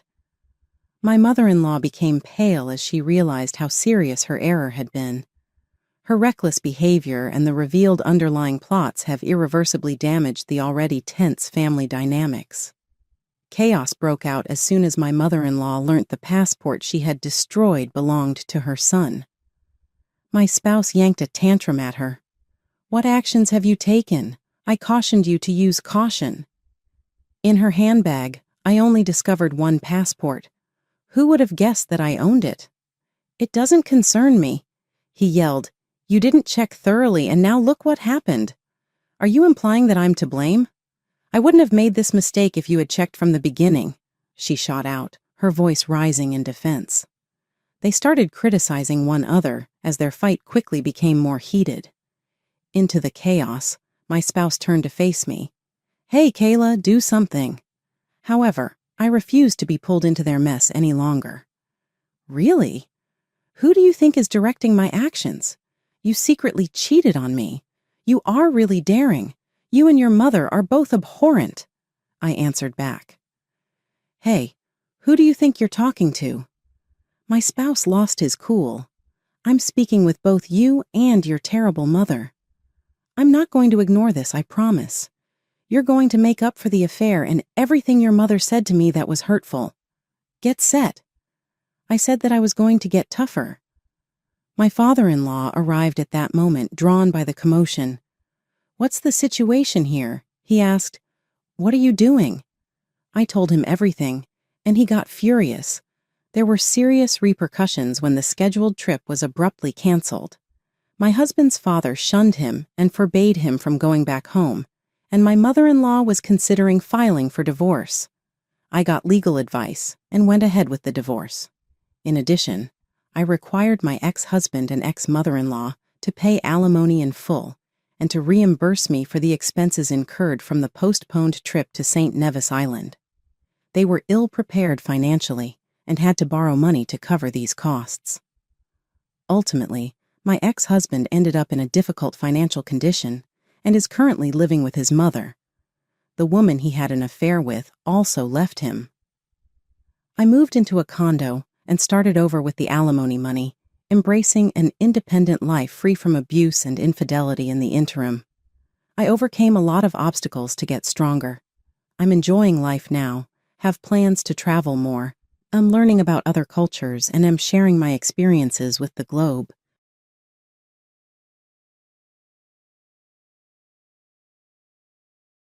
It's almost unbelievable. Are you people actually coming to this ceremony? It amazes me that you have the courage. Jesus, what? Why would you make such a statement? As you can see, there is a certain amount of decorum required for this function. That elegance is diminished by having a family like yours, which isn't as wealthy.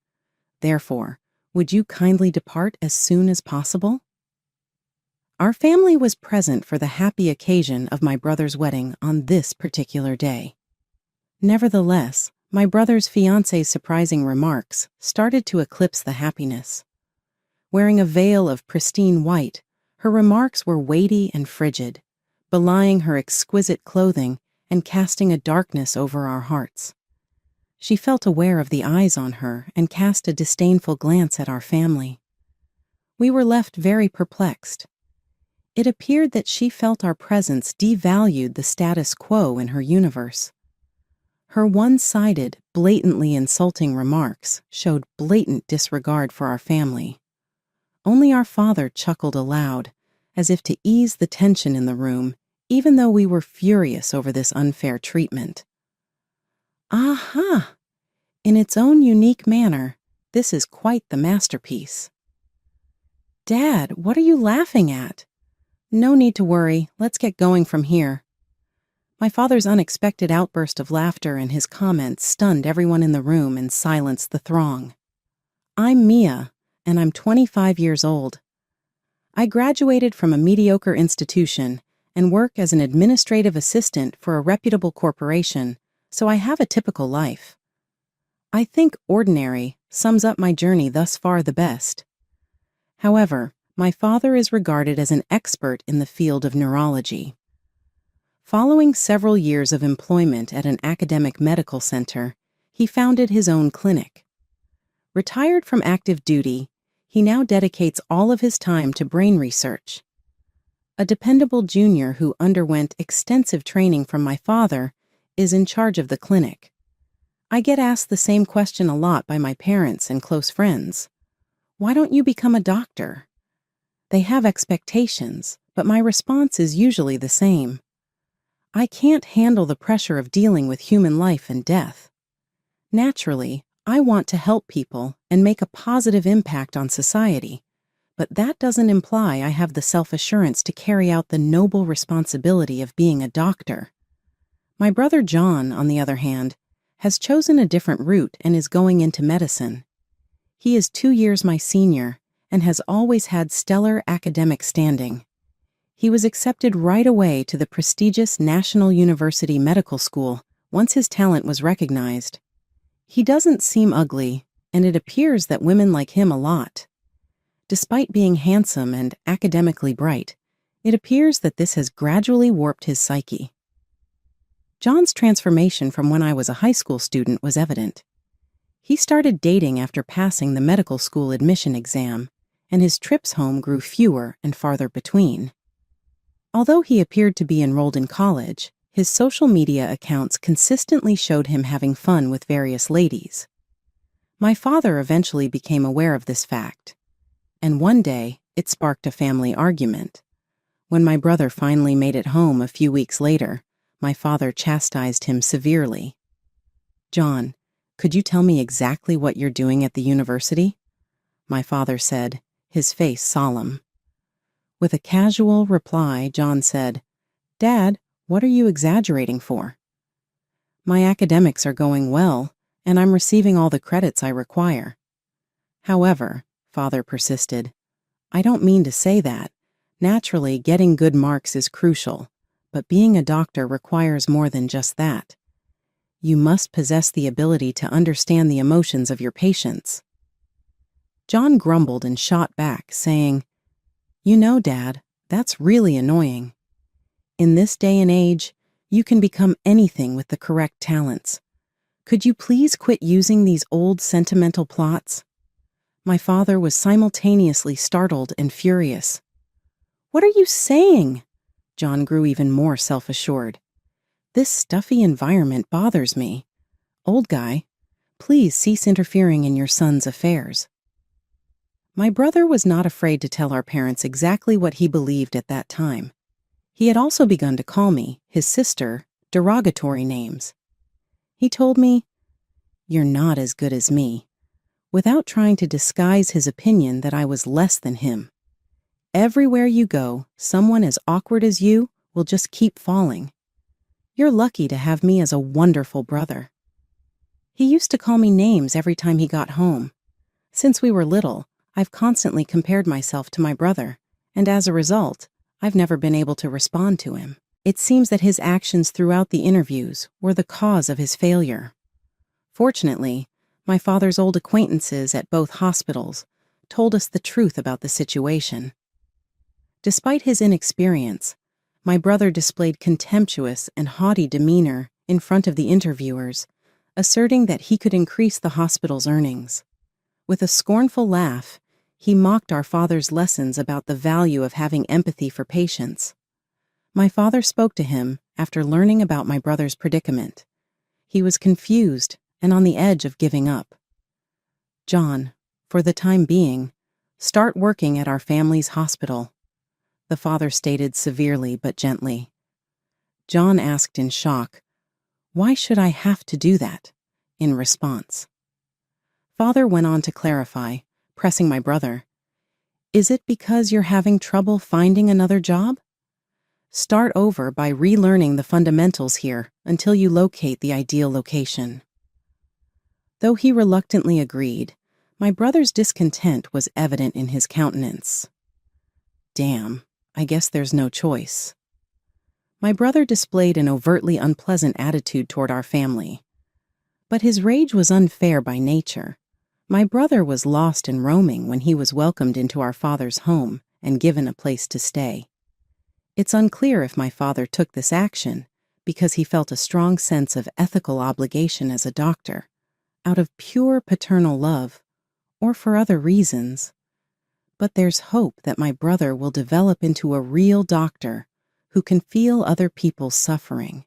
And yet, not even the faintest hint suggests that my brother plans to realize that dream. He works at our father's hospital right now, but I've heard negative things about him from patients, and he has a terrible reputation. My brother's conceit hasn't diminished. On the contrary, it has become more apparent. He claims to be our father's successor as director and speaks as though he has already assumed the role within the institution. All we can do is wait, tensely, to see whether and when my brother will receive my father's sincere sentiments and wishes. In the midst of all of this, my brother unexpectedly brought someone home. His fiancée needed to meet the family. "Dad, Mom, this is my fiancée," John introduced her with confidence. We were momentarily at a loss for words, shocked and confused by the suddenness. The fiancée, though outwardly elegant and clean, had something unsettling about her casual gestures and smile. On the day she first stepped into our home, John's fiancée glanced over our family with an indescribably smug smile. I felt an unusual discomfort from her gaze. Questions swirled in my mind. Why does she seem so unsettling? Could it just be my imagination that I feel this discomfort? From our first meeting, in the back of my mind, there was the inescapable fact that this person would become my sister-in-law, a member of our family. Despite these feelings, movements toward my brother's marriage went forward. Previously living alone, my brother began to show up at our home more often since his engagement. However, these visits were not for the sake of spending warm moments with the family. Instead, he came home to ask our parents for financial help. Just the other day, he was asking my father for a substantial amount of support for the wedding preparations. "John, of course, I am happy that you're getting married, but as someone building a household, I want you to sincerely engage with each patient," my father began. "How many times will I be lectured? I pride myself on engaging sufficiently," John replied with dissatisfaction. "Then why are there constant complaints from patients? Even the current director has heard multiple requests for changing doctors from your patients." Father pointed out specific examples as he spoke. "Maturing," John said. "That's probably because my diagnosis didn't align with their expectations. They should follow advice without complaining all the time," he retorted. Father, with a firmer tone, added, "That attitude is the problem. The hospital's reputation suffers because of how you act alone. I want you to realize the gravity of this," he advised once again. John clicked his tongue in annoyance and said, "All right, I get it. So I should be more empathetic to the patients, right? If that will satisfy you, then please help me with the wedding expenses. I want to make it an unforgettable occasion for Jessica's sake." That was his request. Both Mother and I were momentarily swayed by John's passionate plea. After a period of deep contemplation, Father finally spoke as if he had made up his mind. "Okay, John, but on the condition that you grow into a proper doctor and a man who can support a family?" "Yes, Dad. I promise I'll become the trustworthy doctor you hope for. If you keep that promise, we will take care of the wedding expenses." "Thank you, Dad. I'll show you the estimates later." Sometime later, the estimate John sent was for the hefty sum of $60,000. Holding the estimate that surprised me, I questioned my father's intent. "Dad, are you sure? Are you really going to pay such a high price for the ceremony?" A wedding is a once-in-a-lifetime event. John wants to create lifelong memories for Jessica and for themselves. That resonates with me. But Dad, isn't that just brother being deceptive? And to spend such a large sum of $60,000. It's okay, Mia.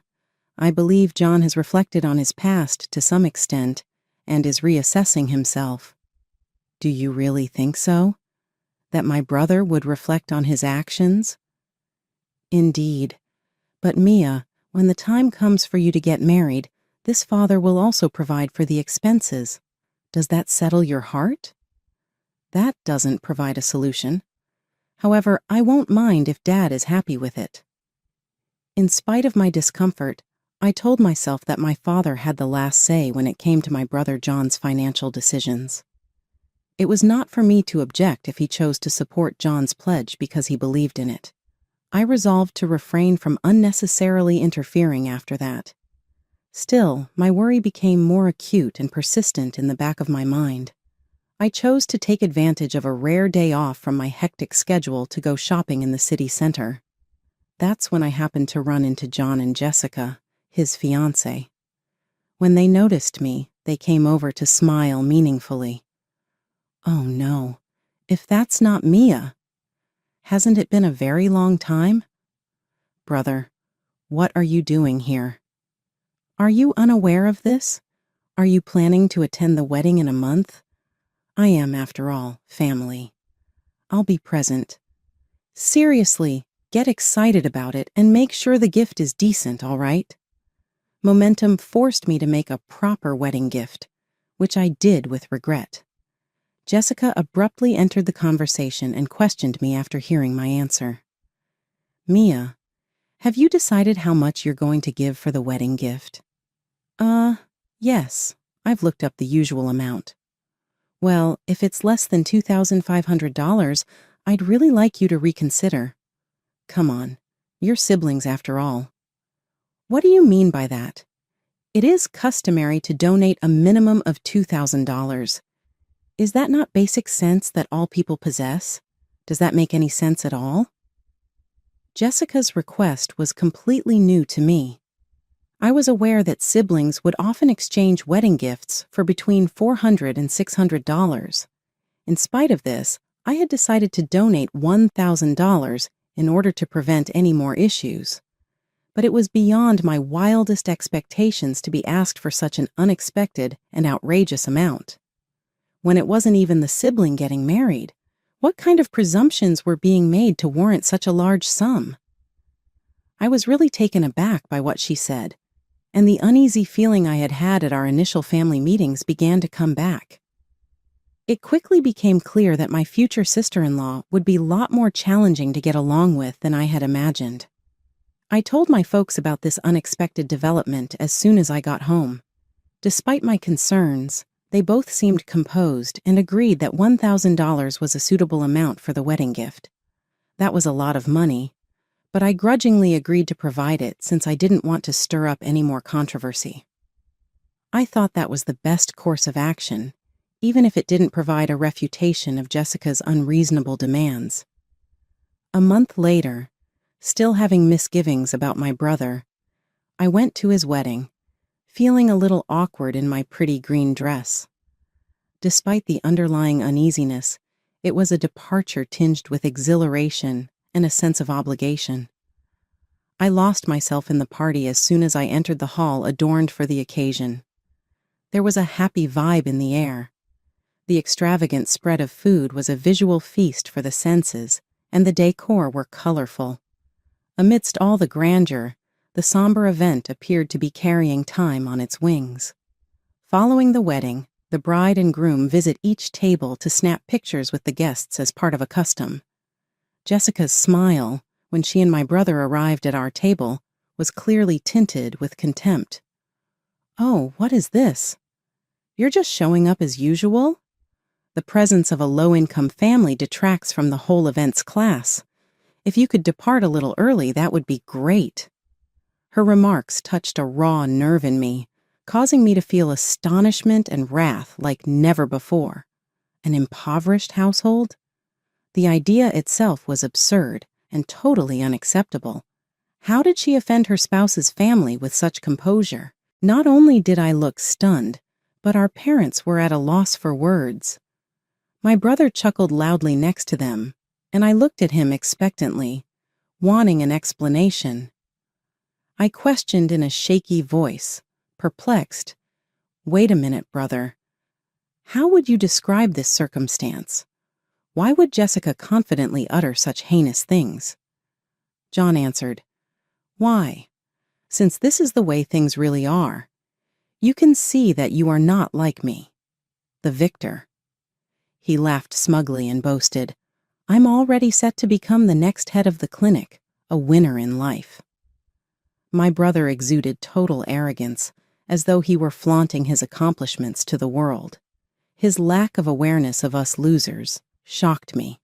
Furthermore, our father's assistance allowed him to acquire his current position. Our family became quiet, and Jess questioned sternly, Really? When are you going to quit whining at John? Are you not curious about your parents' exploitation of their child's skills? Jessica remarked in jest. I stammered over my words as I tried to contain my shock and hurt feelings. Jessica, why would you say such?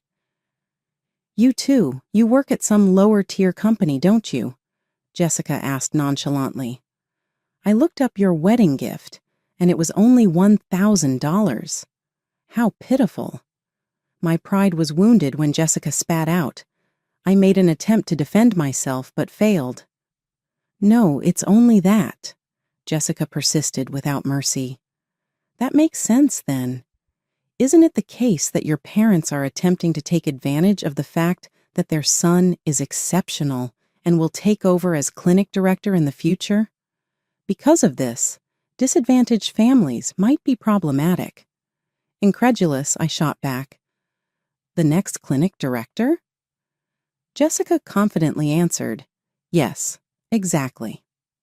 The present director has acknowledged John and promised him a position as the next director. The sister-in-law looked down on our family as if to mock us as she angrily spoke her hateful remarks. My brother smiled happily next to her, seemingly self-assured in his claim. Jessica's account suggested that my brother had been informing her about our family's financial predicament. My mother worked part-time, my father was unemployed, and I was a temporary employee of a little-known business. On the other hand, my brother took great pride in telling his classmates that he was tight with the clinic director and that he had been promised the post of the next director. Unaware of these details, the actual clinic director was taken aback when told this information, and a small rift started to form among those in attendance. Jessica and John smiled even more smugly. But, ironically, it was my father who changed the environment. Laughing loudly and holding his belly, he suddenly burst out laughing. The venue's atmosphere changed as his laughter reverberated across the space. What a grand farce this is, my father exclaimed, chuckling. With a nervous expression, I said, Dad, it's okay. Simply laugh it off. Come with me home, he said, his voice full of laughter. I gasped in shock and said, What? Are we really heading out already? Yes, we're leaving, he answered in a tone of despair. We're just a poor family to be laughed at, not welcomed here. But is that really okay? I asked. Father, though, had already started toward the door. My brother and his spouse promptly encouraged them to depart as this discussion was taking place. Then, the father turned to face his son, his expression composed. Look, John, you should control your vanity. I don't know why you have to put on such a front. What? Father, what are you talking about? I'm not playing any tricks. Is it indeed the case? If that's the case, you, as the rumored to be the next director, ought to be able to demonstrate your qualifications elsewhere, outside of this hospital. With your skills, you ought to be able to succeed in any hospital and become the next director. Or do you lack self-assurance? Given that this next director talk is just your tall yarn, that was to be expected. When Father had calmly finished his sentence, John silently clamped his lips and looked down. He was surrounded by Jessica, who had heard the exchange and clenched his arm, her face going pale. "John, what's going on? How come Dad has the authority to terminate you?" Overtaken by the sudden change of events, John remained silent, his body language a maelstrom of unfathomable feelings. Jessica's voice got louder as she demanded an explanation. "John, respond to me. Did you not say that you were going to be the future director of the hospital? Did you not commit to support our future, including significant occasions like today?" Jessica tried to gain a response, but John was effectively in shock and had the attitude of someone who was totally cut off from the outside world. Upon observing this, Father grinned softly, displaying a patient and understanding expression. "Jessica, it's critical to comprehend the larger picture. Actually, I used to be the director of the same hospital where John works." Jessica's shocked eyes grew wider. "How come? However, Dad, you work for yourself, don't you? That is only one of the numerous fabrications that John has created. I am a doctor, that much is true. My spouse is entirely focused on our house, and Mia holds a steady managerial role at a top business in the sector. No, that isn't possible. We're not the impoverished family that the media made us out to be then. Actually, due to John's persistent failures in his job search for a medical position, I've had to assist him more than once. It was never the plan to have him serve as director. The things that have happened today have only reinforced my right decision. With peace of mind, I can now finally fire him from the hospital." Jessica discovered a truth that was drastically different from the one she had been led to think by her father's confessions. The atmosphere shifted as more of the truth came to light, and a new understanding was sensed. Jessica's tone was a mixture of irritation and mistrust. "Is that a sign that you are—" "Yes, I have decided to terminate John and have requested the substantial $60,000 wedding bill. Her family won't put up with that at all."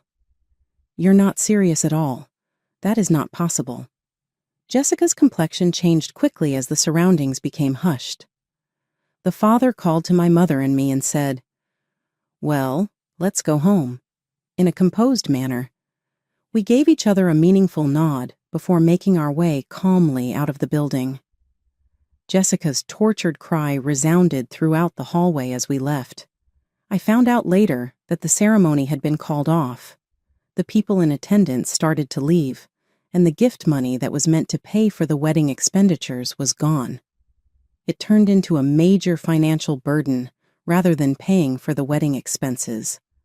John, who was now unemployed and under financial difficulty, and Jessica, who had quit her job to become a director's wife, didn't have nearly enough cash to pay for the $60,000 wedding expenses, so they were forced into debt. They appear to be balancing several part-time jobs at the moment, in addition to seeking steady, full-time work. Despite being a doctor, my brother has little chance of receiving employment offers from respectable facilities. Regarding the family we left behind, we haven't talked about my brother since that awful event. My parents are no longer concerned about his future as they before were, and there are happy smiles in our home. No matter how smart someone is, they will never fit in anywhere in society if they have no empathy for other people. As my father often emphasized, I believe that having good interpersonal skills is far more important than getting great scores in school. I genuinely want to be able to connect with others, and I promise to work even harder going forward to achieve that goal.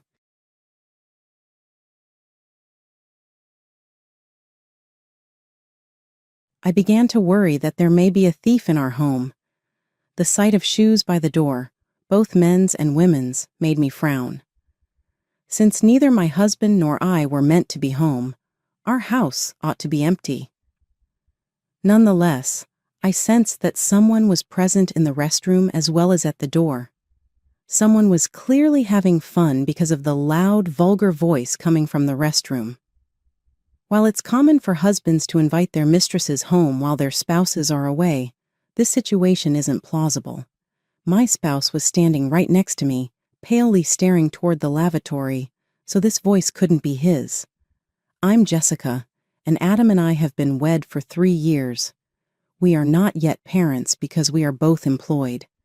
Nonetheless, I think we have a contented and affectionate life, going out or traveling on our days off.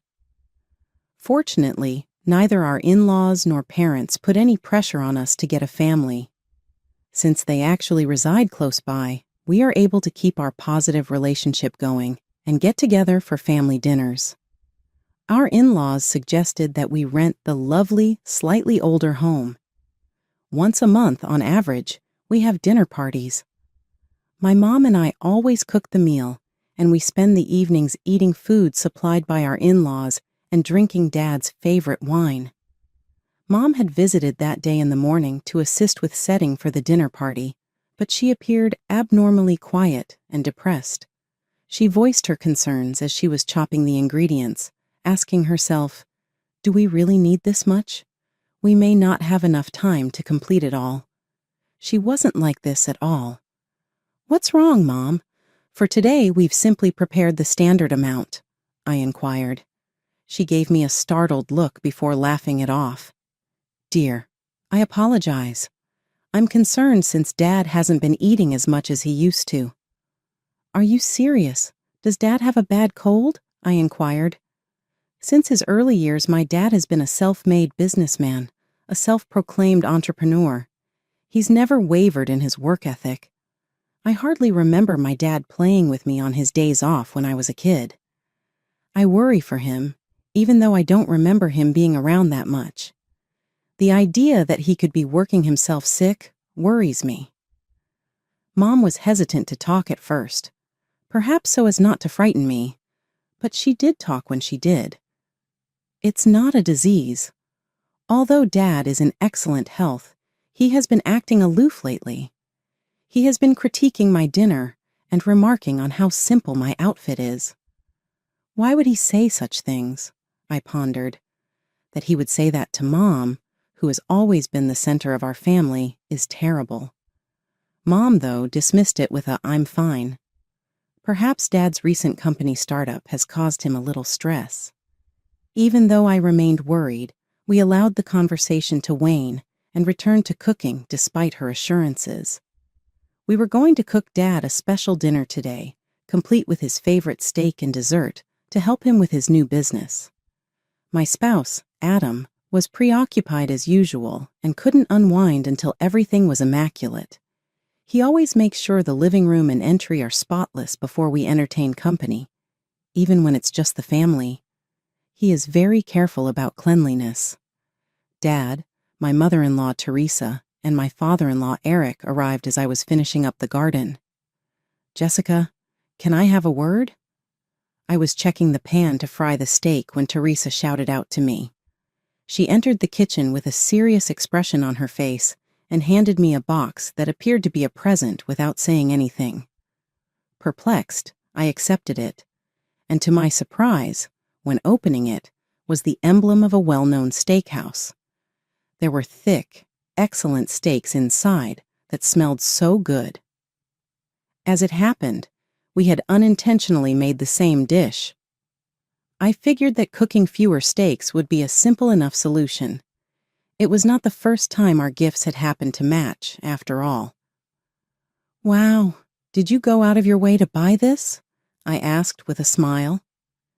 We could have asked about the steaks, but we heard it was a celebration. It feels a little strange.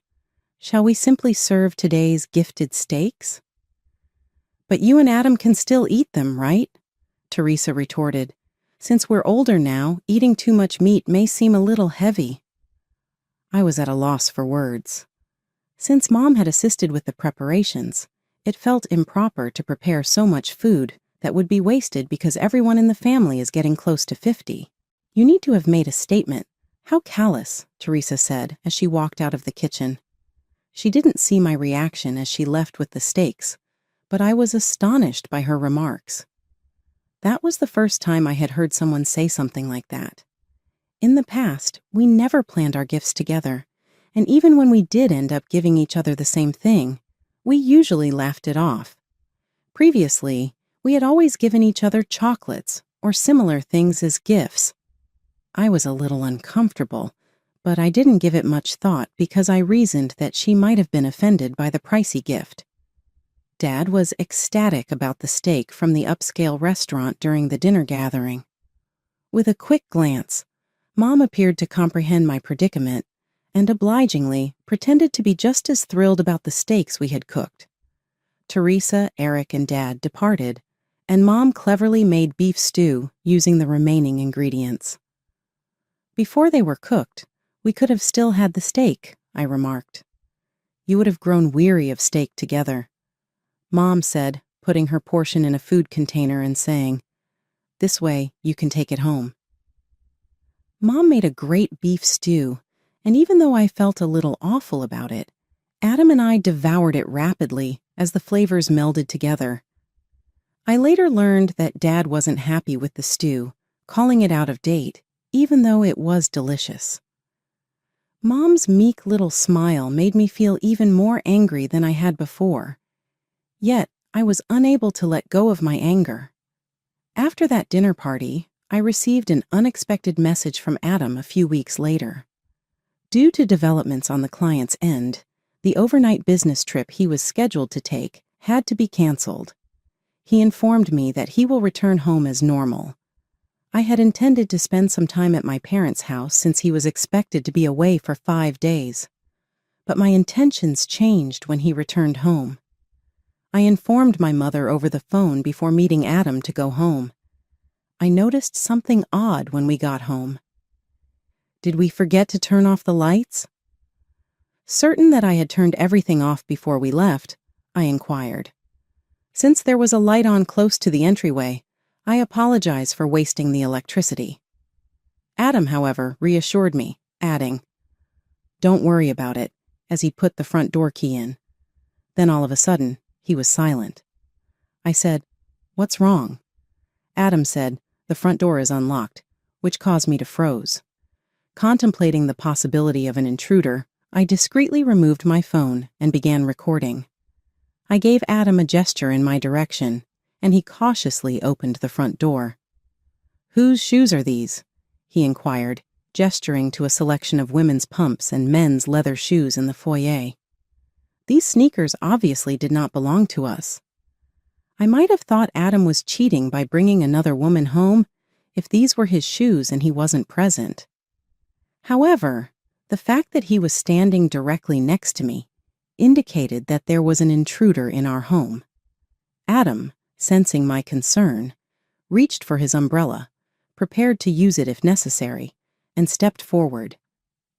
We saw that the light in the living room was on, and that food was strewn all over the table, as though it had just been purchased. It didn't seem like a burglar would take such action. I pondered. Subsequently, I detected a voice approaching, and it became evident that the noise originated from the restroom. The person who was speaking was in the restroom. Adam was quite frightened, and I could understand why. The voice was gritty and disturbing. The idea that someone was using our house without our knowledge unnerved us. Curious and worried about who could be doing this, I slowly opened the bathroom door and immediately saw some clothes thrown around. "Ah!" I gasped, unable to hold back the sound. The clothes were unmistakably my dad's.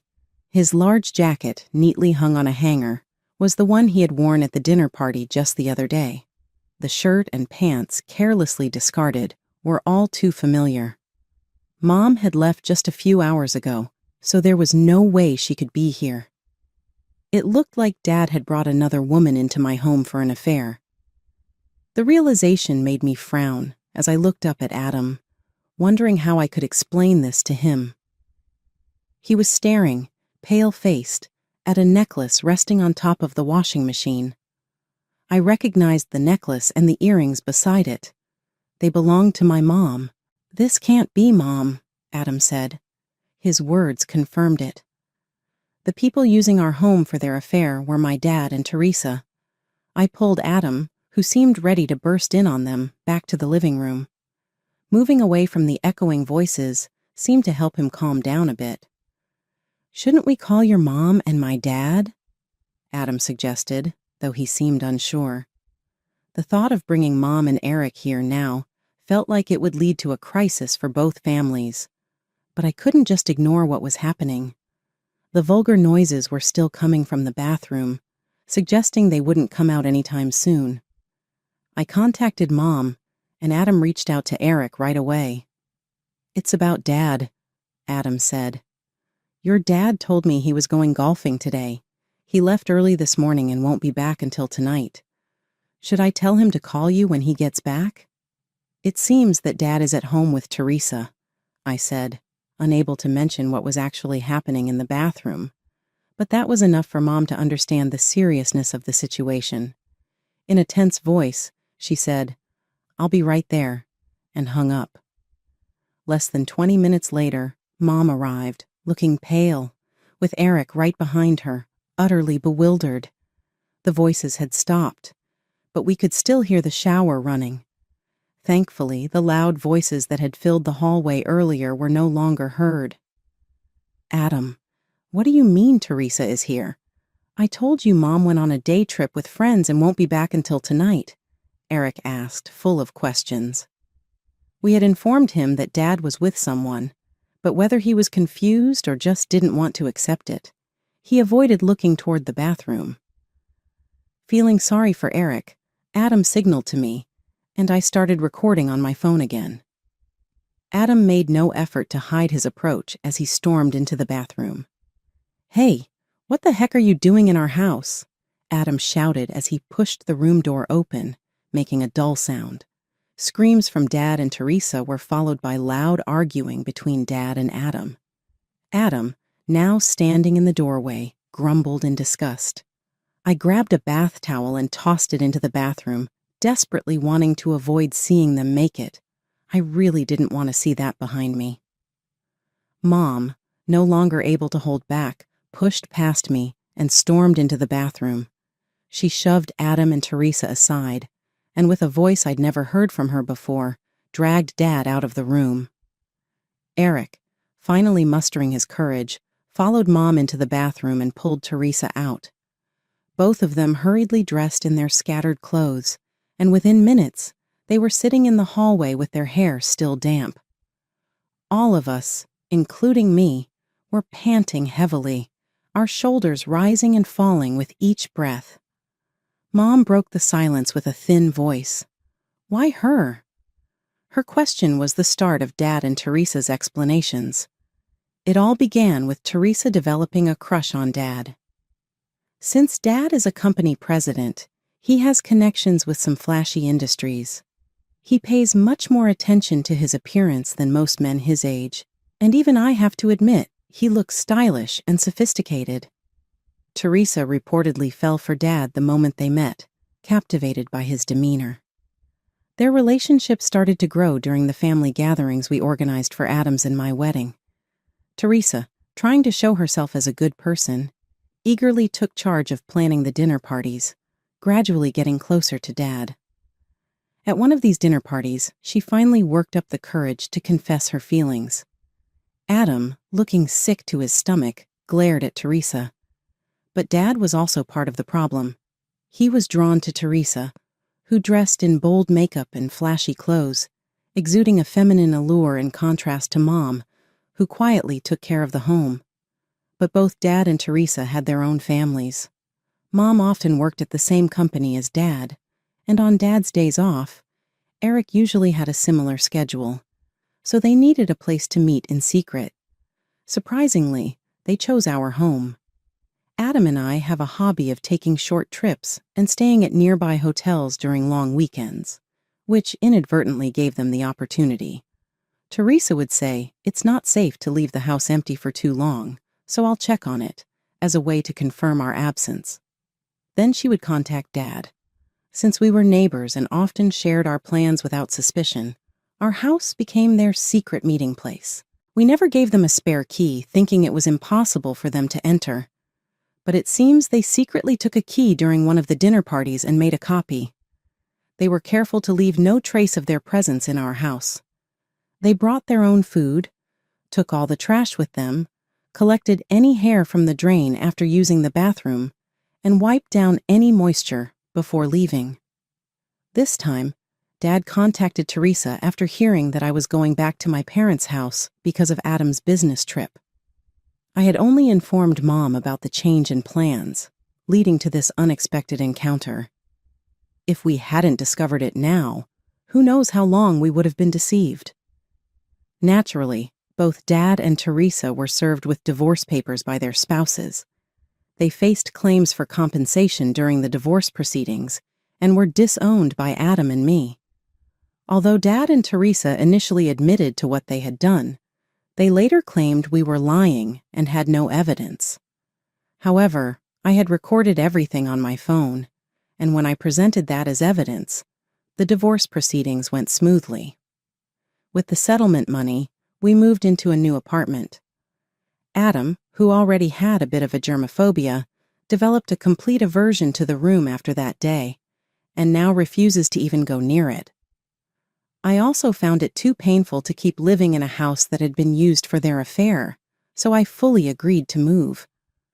Now, Mom, who has lost all love for Dad, lives with us after the divorce was finalized.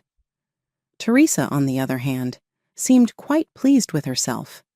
She became openly defiant, maybe influenced by Dad, and accepted the divorce settlement and compensation without much resistance.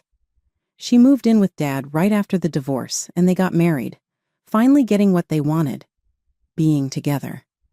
It seemed like everything was going perfectly for them, with Teresa becoming the wife of a company president and looking forward to a great life ahead. However, their plans quickly went wrong. Dad's new business venture failed, and the company's performance rapidly declined, like a balloon losing air. When Mom heard about this, she simply nodded as if to say it was expected. "Who do you think was holding everything together all this time?" she said. It was Mom who had been quietly managing the complaints about Dad's harsh business tactics, both inside and outside the company, and supporting the business behind the scenes. She handled a major part of the company's finances and dealt with clients. Naturally, she resigned from the company when the divorce happened, and Dad, eager to get rid of her, didn't ensure a proper handover. As a result, the company was left with unhappy employees, and many of them followed Mom's lead and resigned, causing a staffing shortage. Dad had always believed that it was a wife's duty to support her husband, so he naturally expected Teresa to take over Mom's role. However, Teresa, who had always been a housewife, didn't understand the business at all and was of no help. The mass resignation of employees, fueled by the scandal of Dad's divorce, became widespread gossip, and clients began to pull out from Dad's company, citing poor performance. Dad's company couldn't last even half a year and soon went bankrupt. Their house and assets were seized, and they were left with significant debt, including unpaid wages. They managed to find a place in a cheap apartment, living a difficult life. Despite his age and wanting a company that would treat him as a president, Dad couldn't secure a new job. Naturally, his frustration grew, and he turned to gambling as a way to relieve his stress. But even that wasn't enough. He began to blame Teresa, saying none of this would have happened if it weren't for the affair. "It was Teresa who seduced me." His anger led to him becoming violent towards Teresa. Teresa, struggling to make ends meet with part-time jobs and desperately trying to support Dad, grew disillusioned with him. As their situation worsened, he sank deeper into his gambling addiction, wasting even the money they needed for living expenses. Unable to bear Dad's constant verbal abuse, Teresa eventually fled the apartment. She ended up at Eric's house, where Adam had grown up. Adam and I happened to be visiting Eric, who had become somewhat reclusive due to the emotional strain of the divorce. So, we often checked in on him. When we found the front door open, we walked in to see who was there and were met by Teresa. At first, we didn't recognize her. She looked so different that we thought an old woman we didn't know was speaking to us. The once well-groomed Teresa was unrecognizable now, looking worn out. Teresa tried to apologize and seek forgiveness for what she had done in the past, but all I could do was give her a bitter look, thinking it was too convenient for her to ask for forgiveness now. Eric must have been quite shocked to see her, yet he seemed somewhat moved by the return of the woman he once loved. While he was trying to figure out how to ask her to leave, Adam, standing next to him, suddenly clutched his mouth and crouched down. Remembering Teresa's affair in our room, he couldn't hold it in and vomited right there. In a panic, Eric and I rushed to get a trash can and water, and we heard Adam's cries of rejection toward Teresa from behind his back. Feeling sorry for Adam and unsure how to handle the situation, it was Eric who took action. He looked Teresa straight in the eyes and firmly told her, "There is no chance of reconciliation. Leave," he said, sending Teresa away with strong words. Teresa seemed deeply affected by her own son's rejection, especially seeing how sick it made him. Without saying another word, she stumbled out the front door and left. Since that incident, Teresa has kept her distance from Eric, and there has been no contact from either Dad or Teresa. It seems our ties with them have been completely severed. Adam was under the weather for a few days, but he has since recovered, and together we are focused on building a warm and loving home. Mom has shown incredible strength. She quickly found work, made new friends, and is moving on from Dad to enjoy her life. She's planning to rent an apartment for herself once she has saved enough, and I hope she chooses one close to her home. As for Eric, he seems to have brightened up a bit after adopting a stray cat that wandered into his yard. Taking in that one cat has led to 2 more cats gathering at his place, and now it's known in the neighborhood as a popular hangout for cats. The ordeal caused by Dad and Teresa involved the whole family in a tough situation, but those of us who remain have strengthened our bonds and are doing our best to move forward.